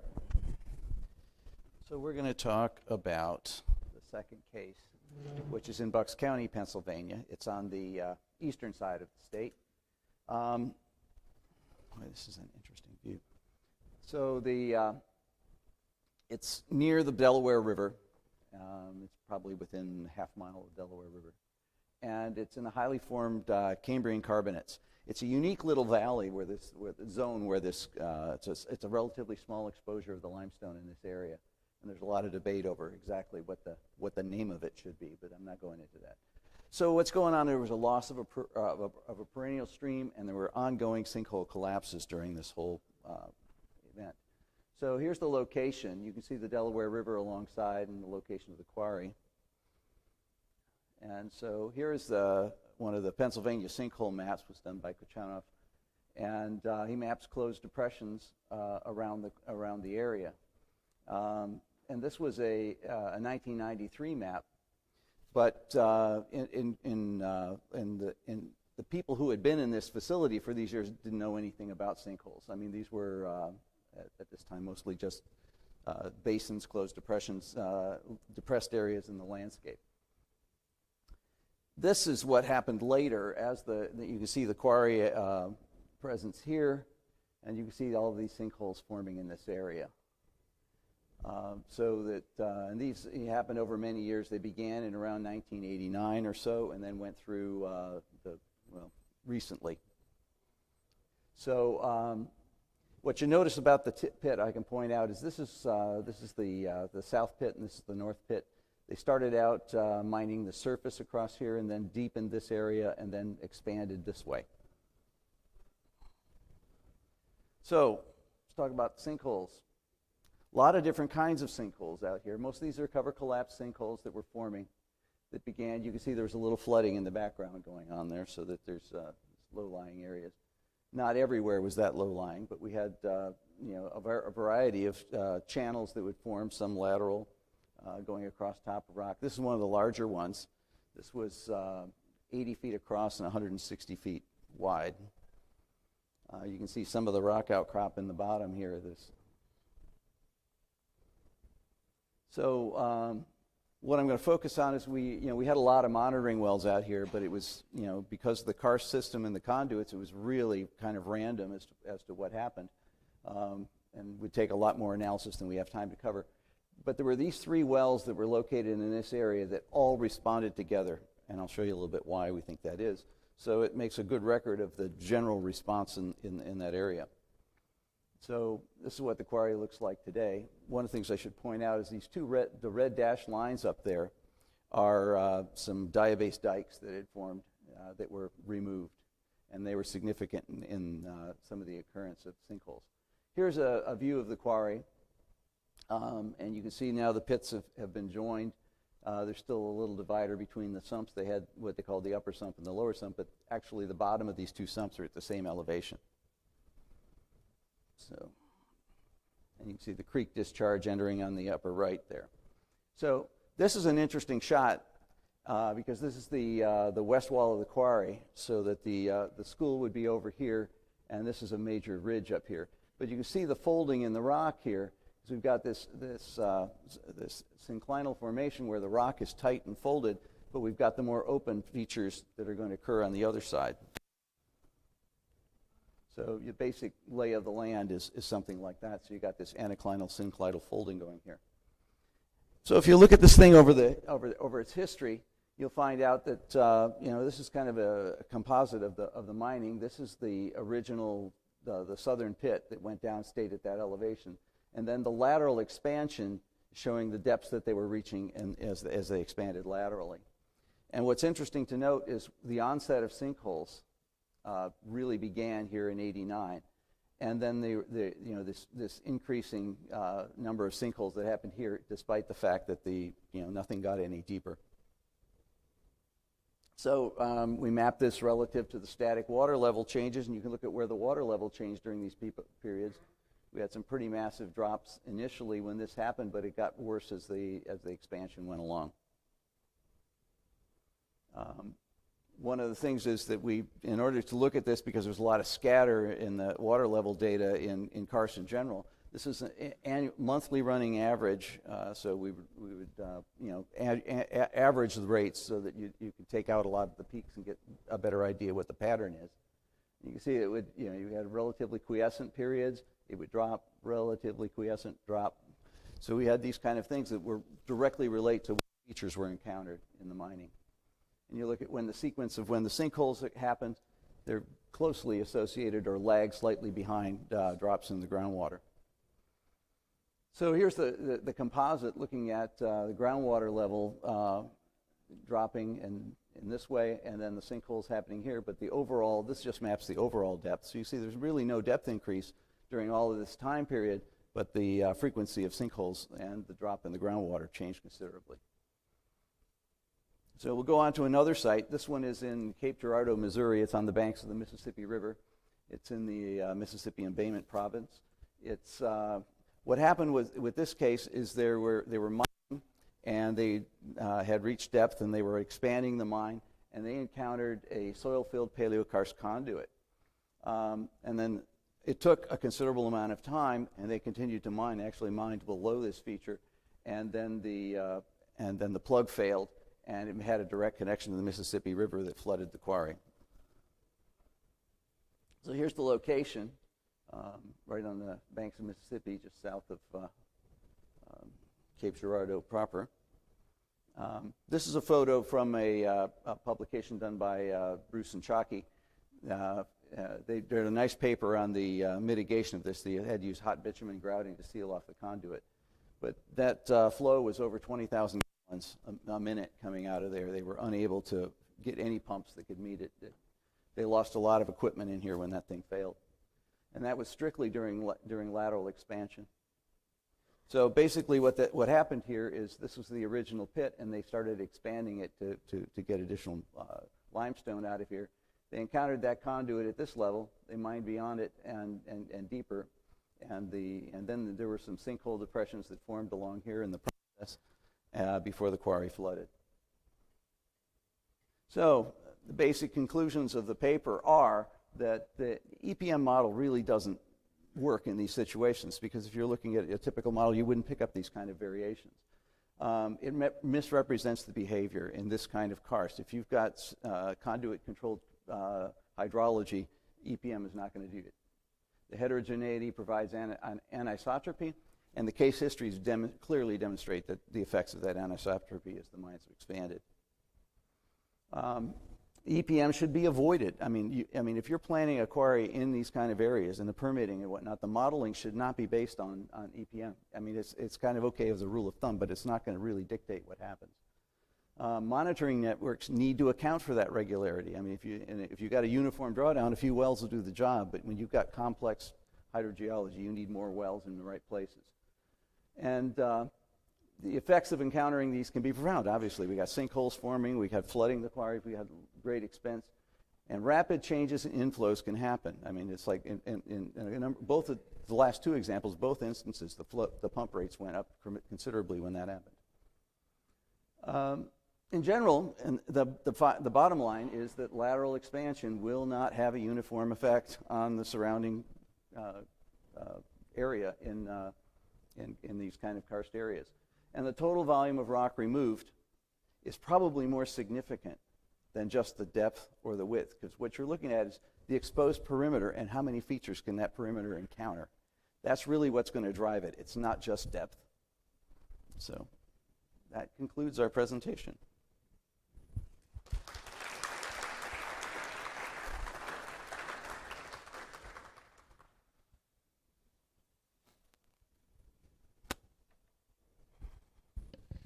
Yes, we have several minutes for questions.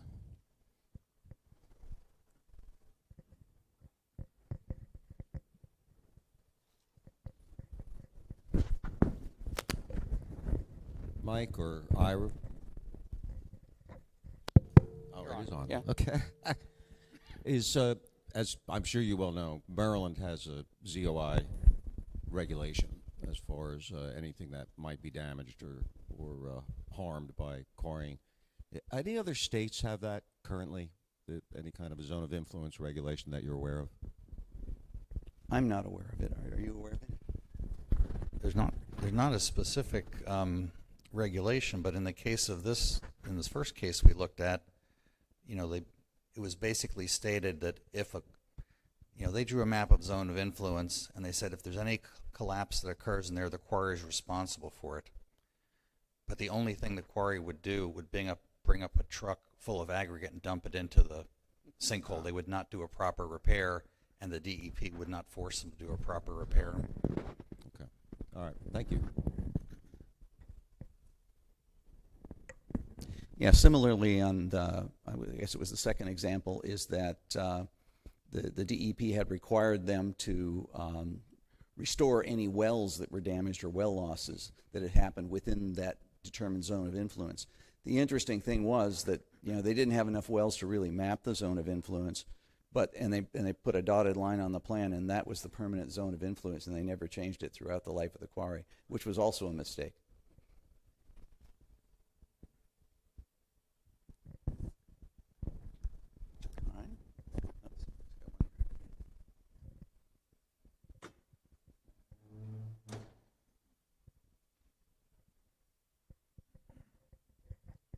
In terms of any new quarry pit permits, are any additional requirements in place now for proper site assessment for karst conditions? Not that I'm aware. We're trying to encourage them to do that.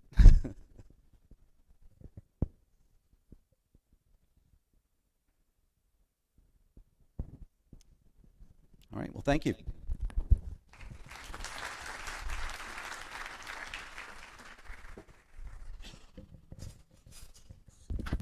The final presentation for this session is Issam Bou Jaoude, Examples of Successes and Failures of Dams in the Karst of Lebanon.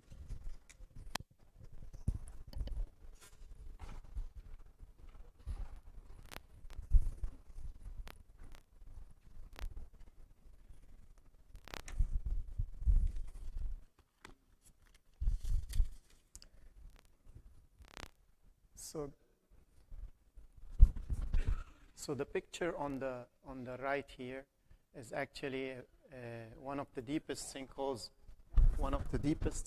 in Lebanon. It is the shaft that you're seeing here, or the open shaft, is around 80 meters to 266 feet. You can see a small caver there, two cavers actually. They're exploring that, and we will come back to this sinkhole in throughout the presentation, because it's important in what I'm going to mention. So again, Lebanon is on the eastern coast of the Mediterranean Sea. It's a small country, 10,000 kilometers squared.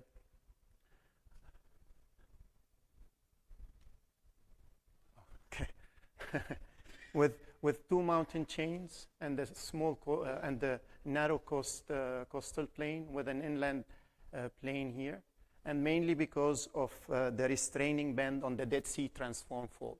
The Dead Sea Transform Fault is similar to the St. Andreas Fault, so it's a plate boundary between the Arabian Plate and the Levantine Plate on the coast. So this compression caused this mountain development and exposed a lot of karstic rocks, such as the Cretaceous, which is around 42% of the land, and the Jurassic in blue, which is around 12%, the Eocene in orange here, and the small parts here in the Miocene in yellow. So this is the Dead Sea Transform Fault.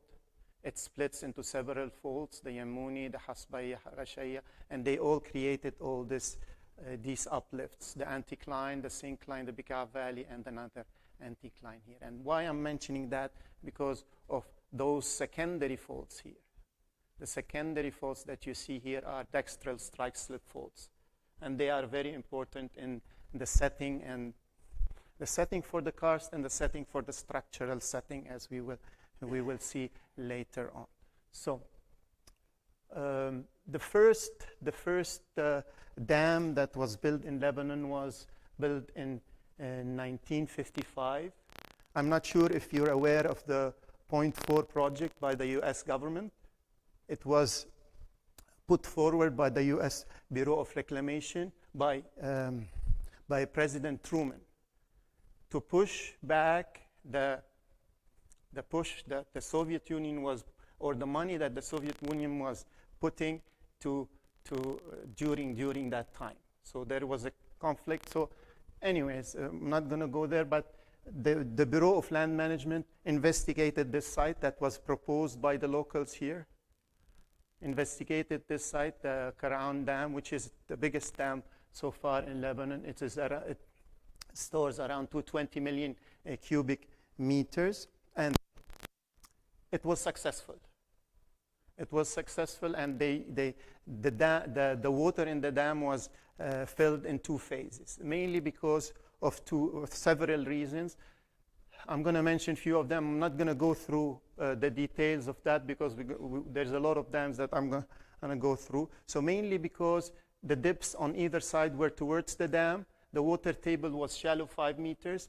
Although the surface part was karstic, but it was okay because below it was a marly layer which confined or stored the water, and the dam was built on marly layers, solid marly layers. So there was a bit of leak. They treated it, and it is successful, and it's still standing to this day. After that, because of the success, they investigated several other sites, the Bureau of Land Reclamation by the US. And they proposed several sites. And we will go through them one at a time. But then what happened in the 70s, civil war broke. And there was hiatus of all projects or everything from the 1970s till the mid-1990s. And no investigation was done, or nothing happened during that time. And then after that, there was a push towards more storage, because we know in Karst we don't store water very easily. It's stored underground sometimes.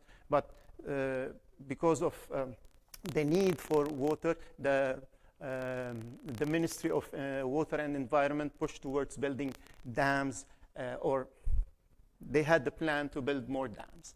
Okay, so the first dam that was proposed was Brisa Dam, and it is here, positioned here actually in the Jurassic rocks, between Jurassic rocks and Cretaceous rocks. Again, you can see this is a pull-apart basin, and the east-west faults that I talked about here are in this.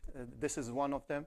And what happened is an Italian company came and implemented this project. However, because they exposed Jurassic rocks on the right abutment and at the bottom of the dam, it didn't store water. And the cost rose from, let's say, 10 million to 40 million, and they couldn't cap it. So I'm not going to mention more on that because I have a lot, and I'm going to focus on 3 and 4, but I'm going to show you others too. So the second dam that they proposed is Shabruh Dam, and we will go through in detail with that, and that is positioned here in the Cretaceous rocks, high in the mountains. It is, we'll talk about it more in detail. And then came 2 small, actually lakes, not dams. They call them dams, but they're lakes. One of them, it's on the Dead Sea Transform Fault here in a pull-apart basin here, and the second one is Akasmi, also in the Jurassic rocks, but it's a few kilometers to the west of the Yamuni Fault here. But they're definitely not dams, as you will see, and I will talk about them later. And then came the Bikata Dam. Bikata Dam is in the Jurassic rocks here, at one of those east-west faults, and it is, as you can see, it's a cement arch dam. And what happened is they started with $70 million, and the cost rose to $100 million, and they couldn't store water in it. Why? Briefly, as I'm going to say now, this is the Jurassic rocks. These are all Jurassic rocks. And there's volcanic rocks that, intrusive volcanic rocks that exist here. So instead of stopping at the intrusive volcanic rocks, they extended the dam into a solid base, which is the Jurassic. But they didn't know that the Jurassic is karst. They knew, but they didn't anticipate that it's not going to store water. So what they did is they started lining all the dam. You can see they start but the cost rose from 70 million to 100 million, and they stopped there. And now it's abandoned. This is a new picture from this year, and it's abandoned like that. And the Jurassic rock here, actually, if you're a hydrogeologist, karst hydrogeologist, you know that it's not going to store water. It has a lot of karst, and there's a major spring just a few kilometers away from it, which gives or produces water for the whole of the capital city. Okay, so if they properly, so I'm not, they investigated the site, but in the 70s, and they didn't re-investigate it after the Civil War because they were pushing towards projects, and they just said, let's do it. So sometimes science change, and we know more, but they didn't do that. So let's move on. So we're going to go, Bal Adam and Sal Hadam are, this is Shabruh, as I said, Bakata, and then Brisa, then Kasmia. Where's the other? Okay, sorry. Yeah. Bal Adam is here in the Jurassic, and Sal Hadam in the Cretaceous at the coast. We will discuss them in detail. And finally, the last dam that they proposed and they started building is Janni Dam. Janni in the local language is called a beautiful area. But and even if they destroyed the beautiful area, at least it should work, right? It didn't work. So this is the site of the dam, and the dam itself should be here. They built the base of the dam, and they built the curtain underneath, but due to lack of resources and the financial crisis that happened, they stopped, and now it's flooded. This is water, by the way. This is all flooded in the main river here.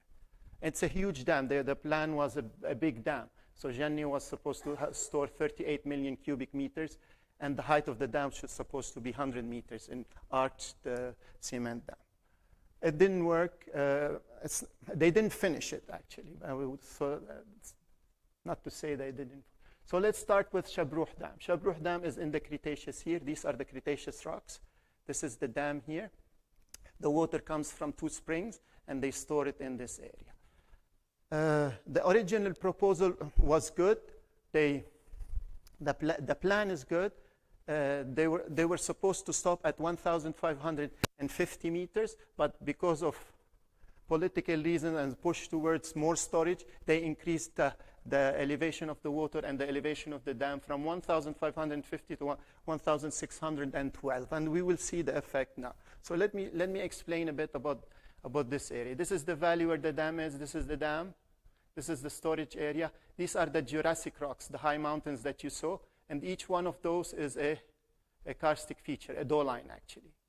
A doline, a sinkhole or a doline, whatever you want to call it. And those blue dots are springs at the boundary between the Cretaceous karstic rocks and the marly layers here. So that you can follow them easily and see that they're along that boundary there. And there are 2 main springs here, the Tarrash spring and the Hadid spring. The Hadid has also a cave of 1 kilometer long, and the Tarrash has also a cave of 1 kilometer long. And the red dots are actually sinkholes. So when they pushed towards building that, they also pushed, as I said, towards elevating the height of the dam to increase the storage area from 1,500 to 1,600. And this is what happened. When they increased the level, they pushed toward in the karstic layers of the Cretaceous. And what will happen? 2 things. Seepage towards those springs, and we've noticed that. I've studied them. They increased in discharge 40%, which is okay because we have storage underground. It's fine. But what happened also is that there was seepage on the right abutment of the dam, as you will see here, and I'm going to show you. And two new springs developed in this area, just at the right abutment. They said that they created curtains on either side. So they had curtains like that, cement curtains, to avoid this to happen, but unfortunately it didn't work. So this is the right abutment. This is the inflow, or the inflow for the dam. This is just before or not just before, 1 year before they filled the dam. And we're going to go close to here. And what I want to point is that, see those mud layers, and as you go up, the limestone increases. So the percentage of limestone increases, and the boundary that I was talking about is somewhere here. They didn't stop the dam here. Unfortunately or fortunately, I don't know, the level, they increased the level to this point. And we're going to look at this small cave here. Okay, as we go close. So this is the cave. This is the inflow. This is the cave. But we couldn't investigate the cave. I had already built a log of that area, but we couldn't investigate the cave. Didn't allow us to go in. So I went at night. You can see I'm inside the cave. Yeah, I'm inside the cave, and this is darkness outside. So I went in and investigated, mapped the cave, and checked. And I told them this is going to happen, but unfortunately, they had to build this dam to this height. So remember, this is the 1,600 elevation that they reached the water at, and those springs that newly developed are here, and this is the top of the dam. So they should have stopped somewhere here, but they didn't. And this is what happened. So the right abutment, you can see a small spring developing. This is the dam. The water bypassed the dam and created a small spring and actually a cave there. Okay, so this is not a complete failure. This is a simple failure. It's still manageable. The water is stored there. It's still storing there, but you have losses. You have losses, which is fine. Let's move to those two lakes that we have talked about. So they are at elevation. The first one is the Kasmi. They call it dam, but it's not a dam. It's a lake, and it's all aligned at the bottom. It's at an elevation of 1,500, and it stores 1 million meter cube. Again, see the Jurassic rocks here, highly karstified, a lot of sinkholes, around 100, 200 sinkholes up there, and a lot of sinkholes also in the basin. And I've done a tracer test here, and you will see where it goes. So this is the plan. This is, again, the east-west faults. This is a pull-apart basin. You can see the flat area and the high areas of the Cretaceous. And a tracer test, I did the tracer test here, and it emerged at the spring at the bottom here. So if they didn't line it, it won't work. So they did the lining, they did okay, everything went well, which is fine in this case. And this is the Cretaceous, and this is the spring that I was talking about. So engineering-wise, it worked because of its size. You can line such a small lake like that. And then the other lake that they also proposed was the Yamuni Lake. This is the Dead Sea transformed fault, again, pull-apart basin. And you have this flat land here that you can create a lake there. But when we did the investigation, actually, there was an original lake there. So the soil was okay for that. And again, they lined it, as you can see here, the Yamuni Fault, the high mountainous area, the spring that feeds the lake, and they lined it all, and it worked. Let's move to a failed one. Okay, again, we have Bala Dam. Bala, actually, Bala in the local language means swallow hole. It's oxymoron to say Bala Dam. It doesn't work. So let's see what happens. Okay, it's an elevation of 1,500 in the Jurassic rocks. You can see here. Partly you can see because I took the picture during snow time, but we will see that the reservoir capacity was supposed to be 1.1 million meter cube, and the height of the dam is 500. The coast rose from 25 million to 70 million, and not a single water can be stored in it. And let's see why. Okay, this is the area. Remember Batara sinkhole that I showed you at the beginning? The first slide, this is it. This is the big sinkhole, and drainage goes into this sinkhole. It's around 244 meters. Another sinkhole in this area is El Abed sinkhole, which is also minus 224. And the most important of them is, this is Batara, this is Bala sinkhole, and this is Bala sinkhole. And Bala sinkhole is well known in locally that it fills during the winter when we have high rain, and in a single like a second, the fractures that The fractures that are clogged with clay will open, and it swallows all the water at the same time. So it happens a lot in karstic terranes, but it is important to note that. And you can see also this feature here, which is also a swallow area or sinkhole area, but it's not that big, but you can clearly see that the water drains into it. Oh, sorry. Okay. So this is Batara sinkhole. Again, you can see it's a beautiful area.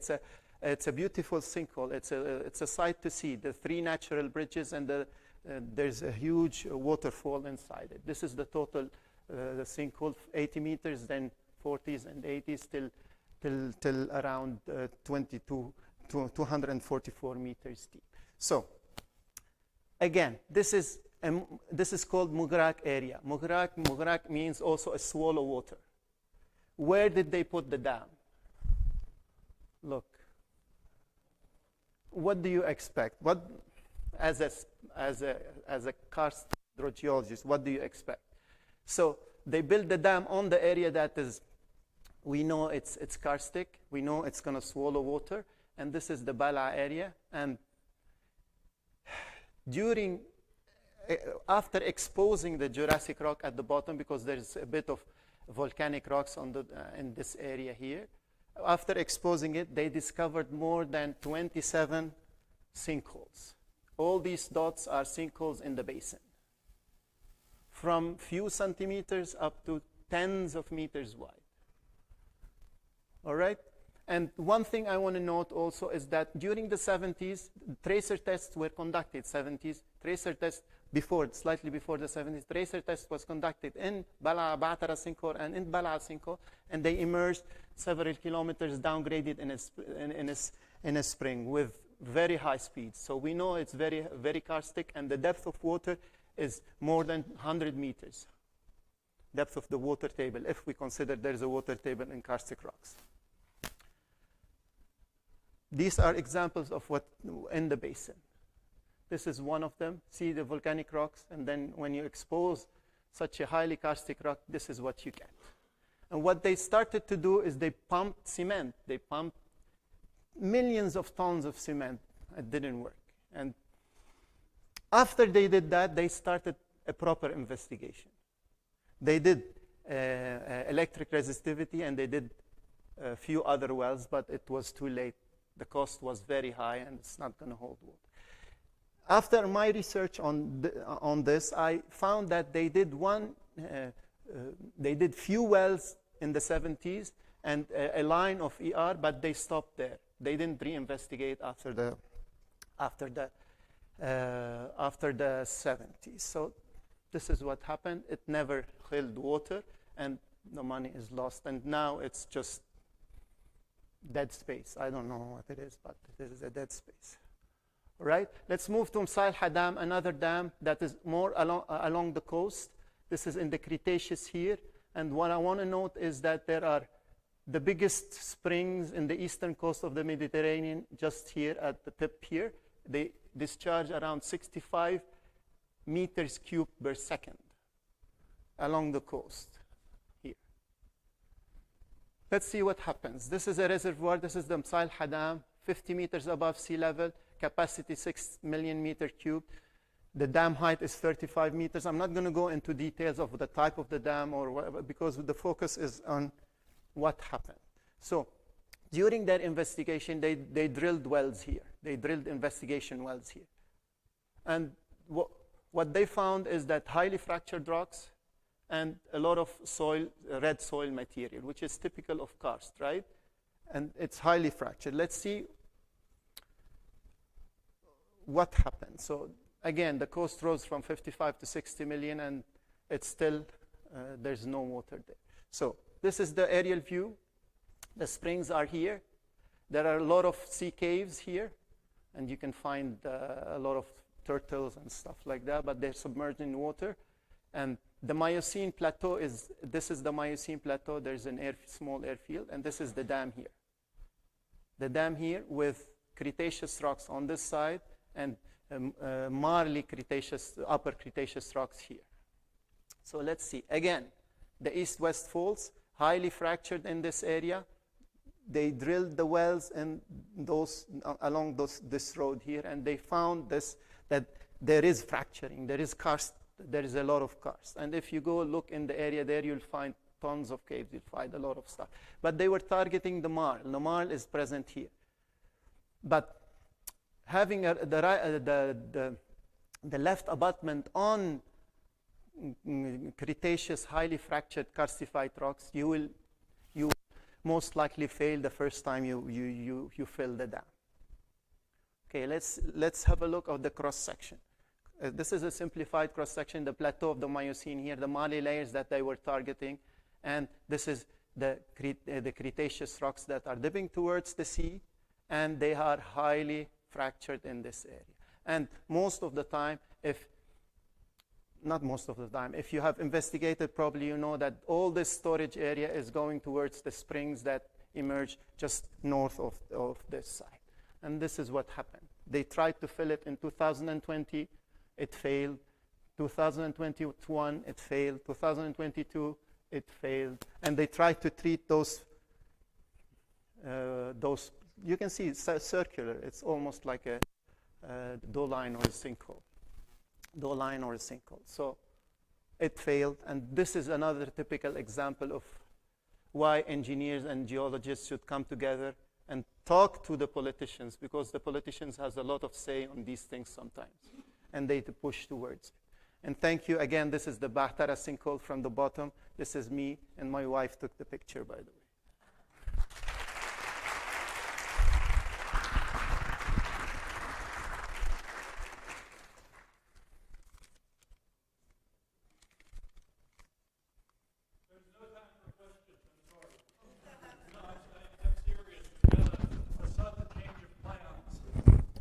The bus driver had a medical emergency. We have no bus for our field trip. So I've been on the phone. We are trying to arrange vehicles. If anybody here has a vehicle that they can drive and take passengers, even if they are the only passenger, we can do that to try to squeeze everyone onto the trip. So we're the field trip leaders are making calls. They're trying to coordinate. Bogdan has a voicemail out trying to find someone. Unfortunately, the school van is already occupied, and so does anyone have their own vehicle that they can at least take for themselves, if not others? Okay, I'm seeing some hands go up. Okay, let's to keep things simple, if everyone who has a vehicle can just kind of go out there into the lobby and we can talk, figure out how many numbers. I apologize, I've never had a problem like this. I mean, I'm hoping that the driver is going to be okay. I don't know what the problem is. They just said there was a medical emergency and the driver's in the hospital now. So I apologize, and here we go. But one of the things I've learned about cave people, geologists and all, is we learn to be flexible.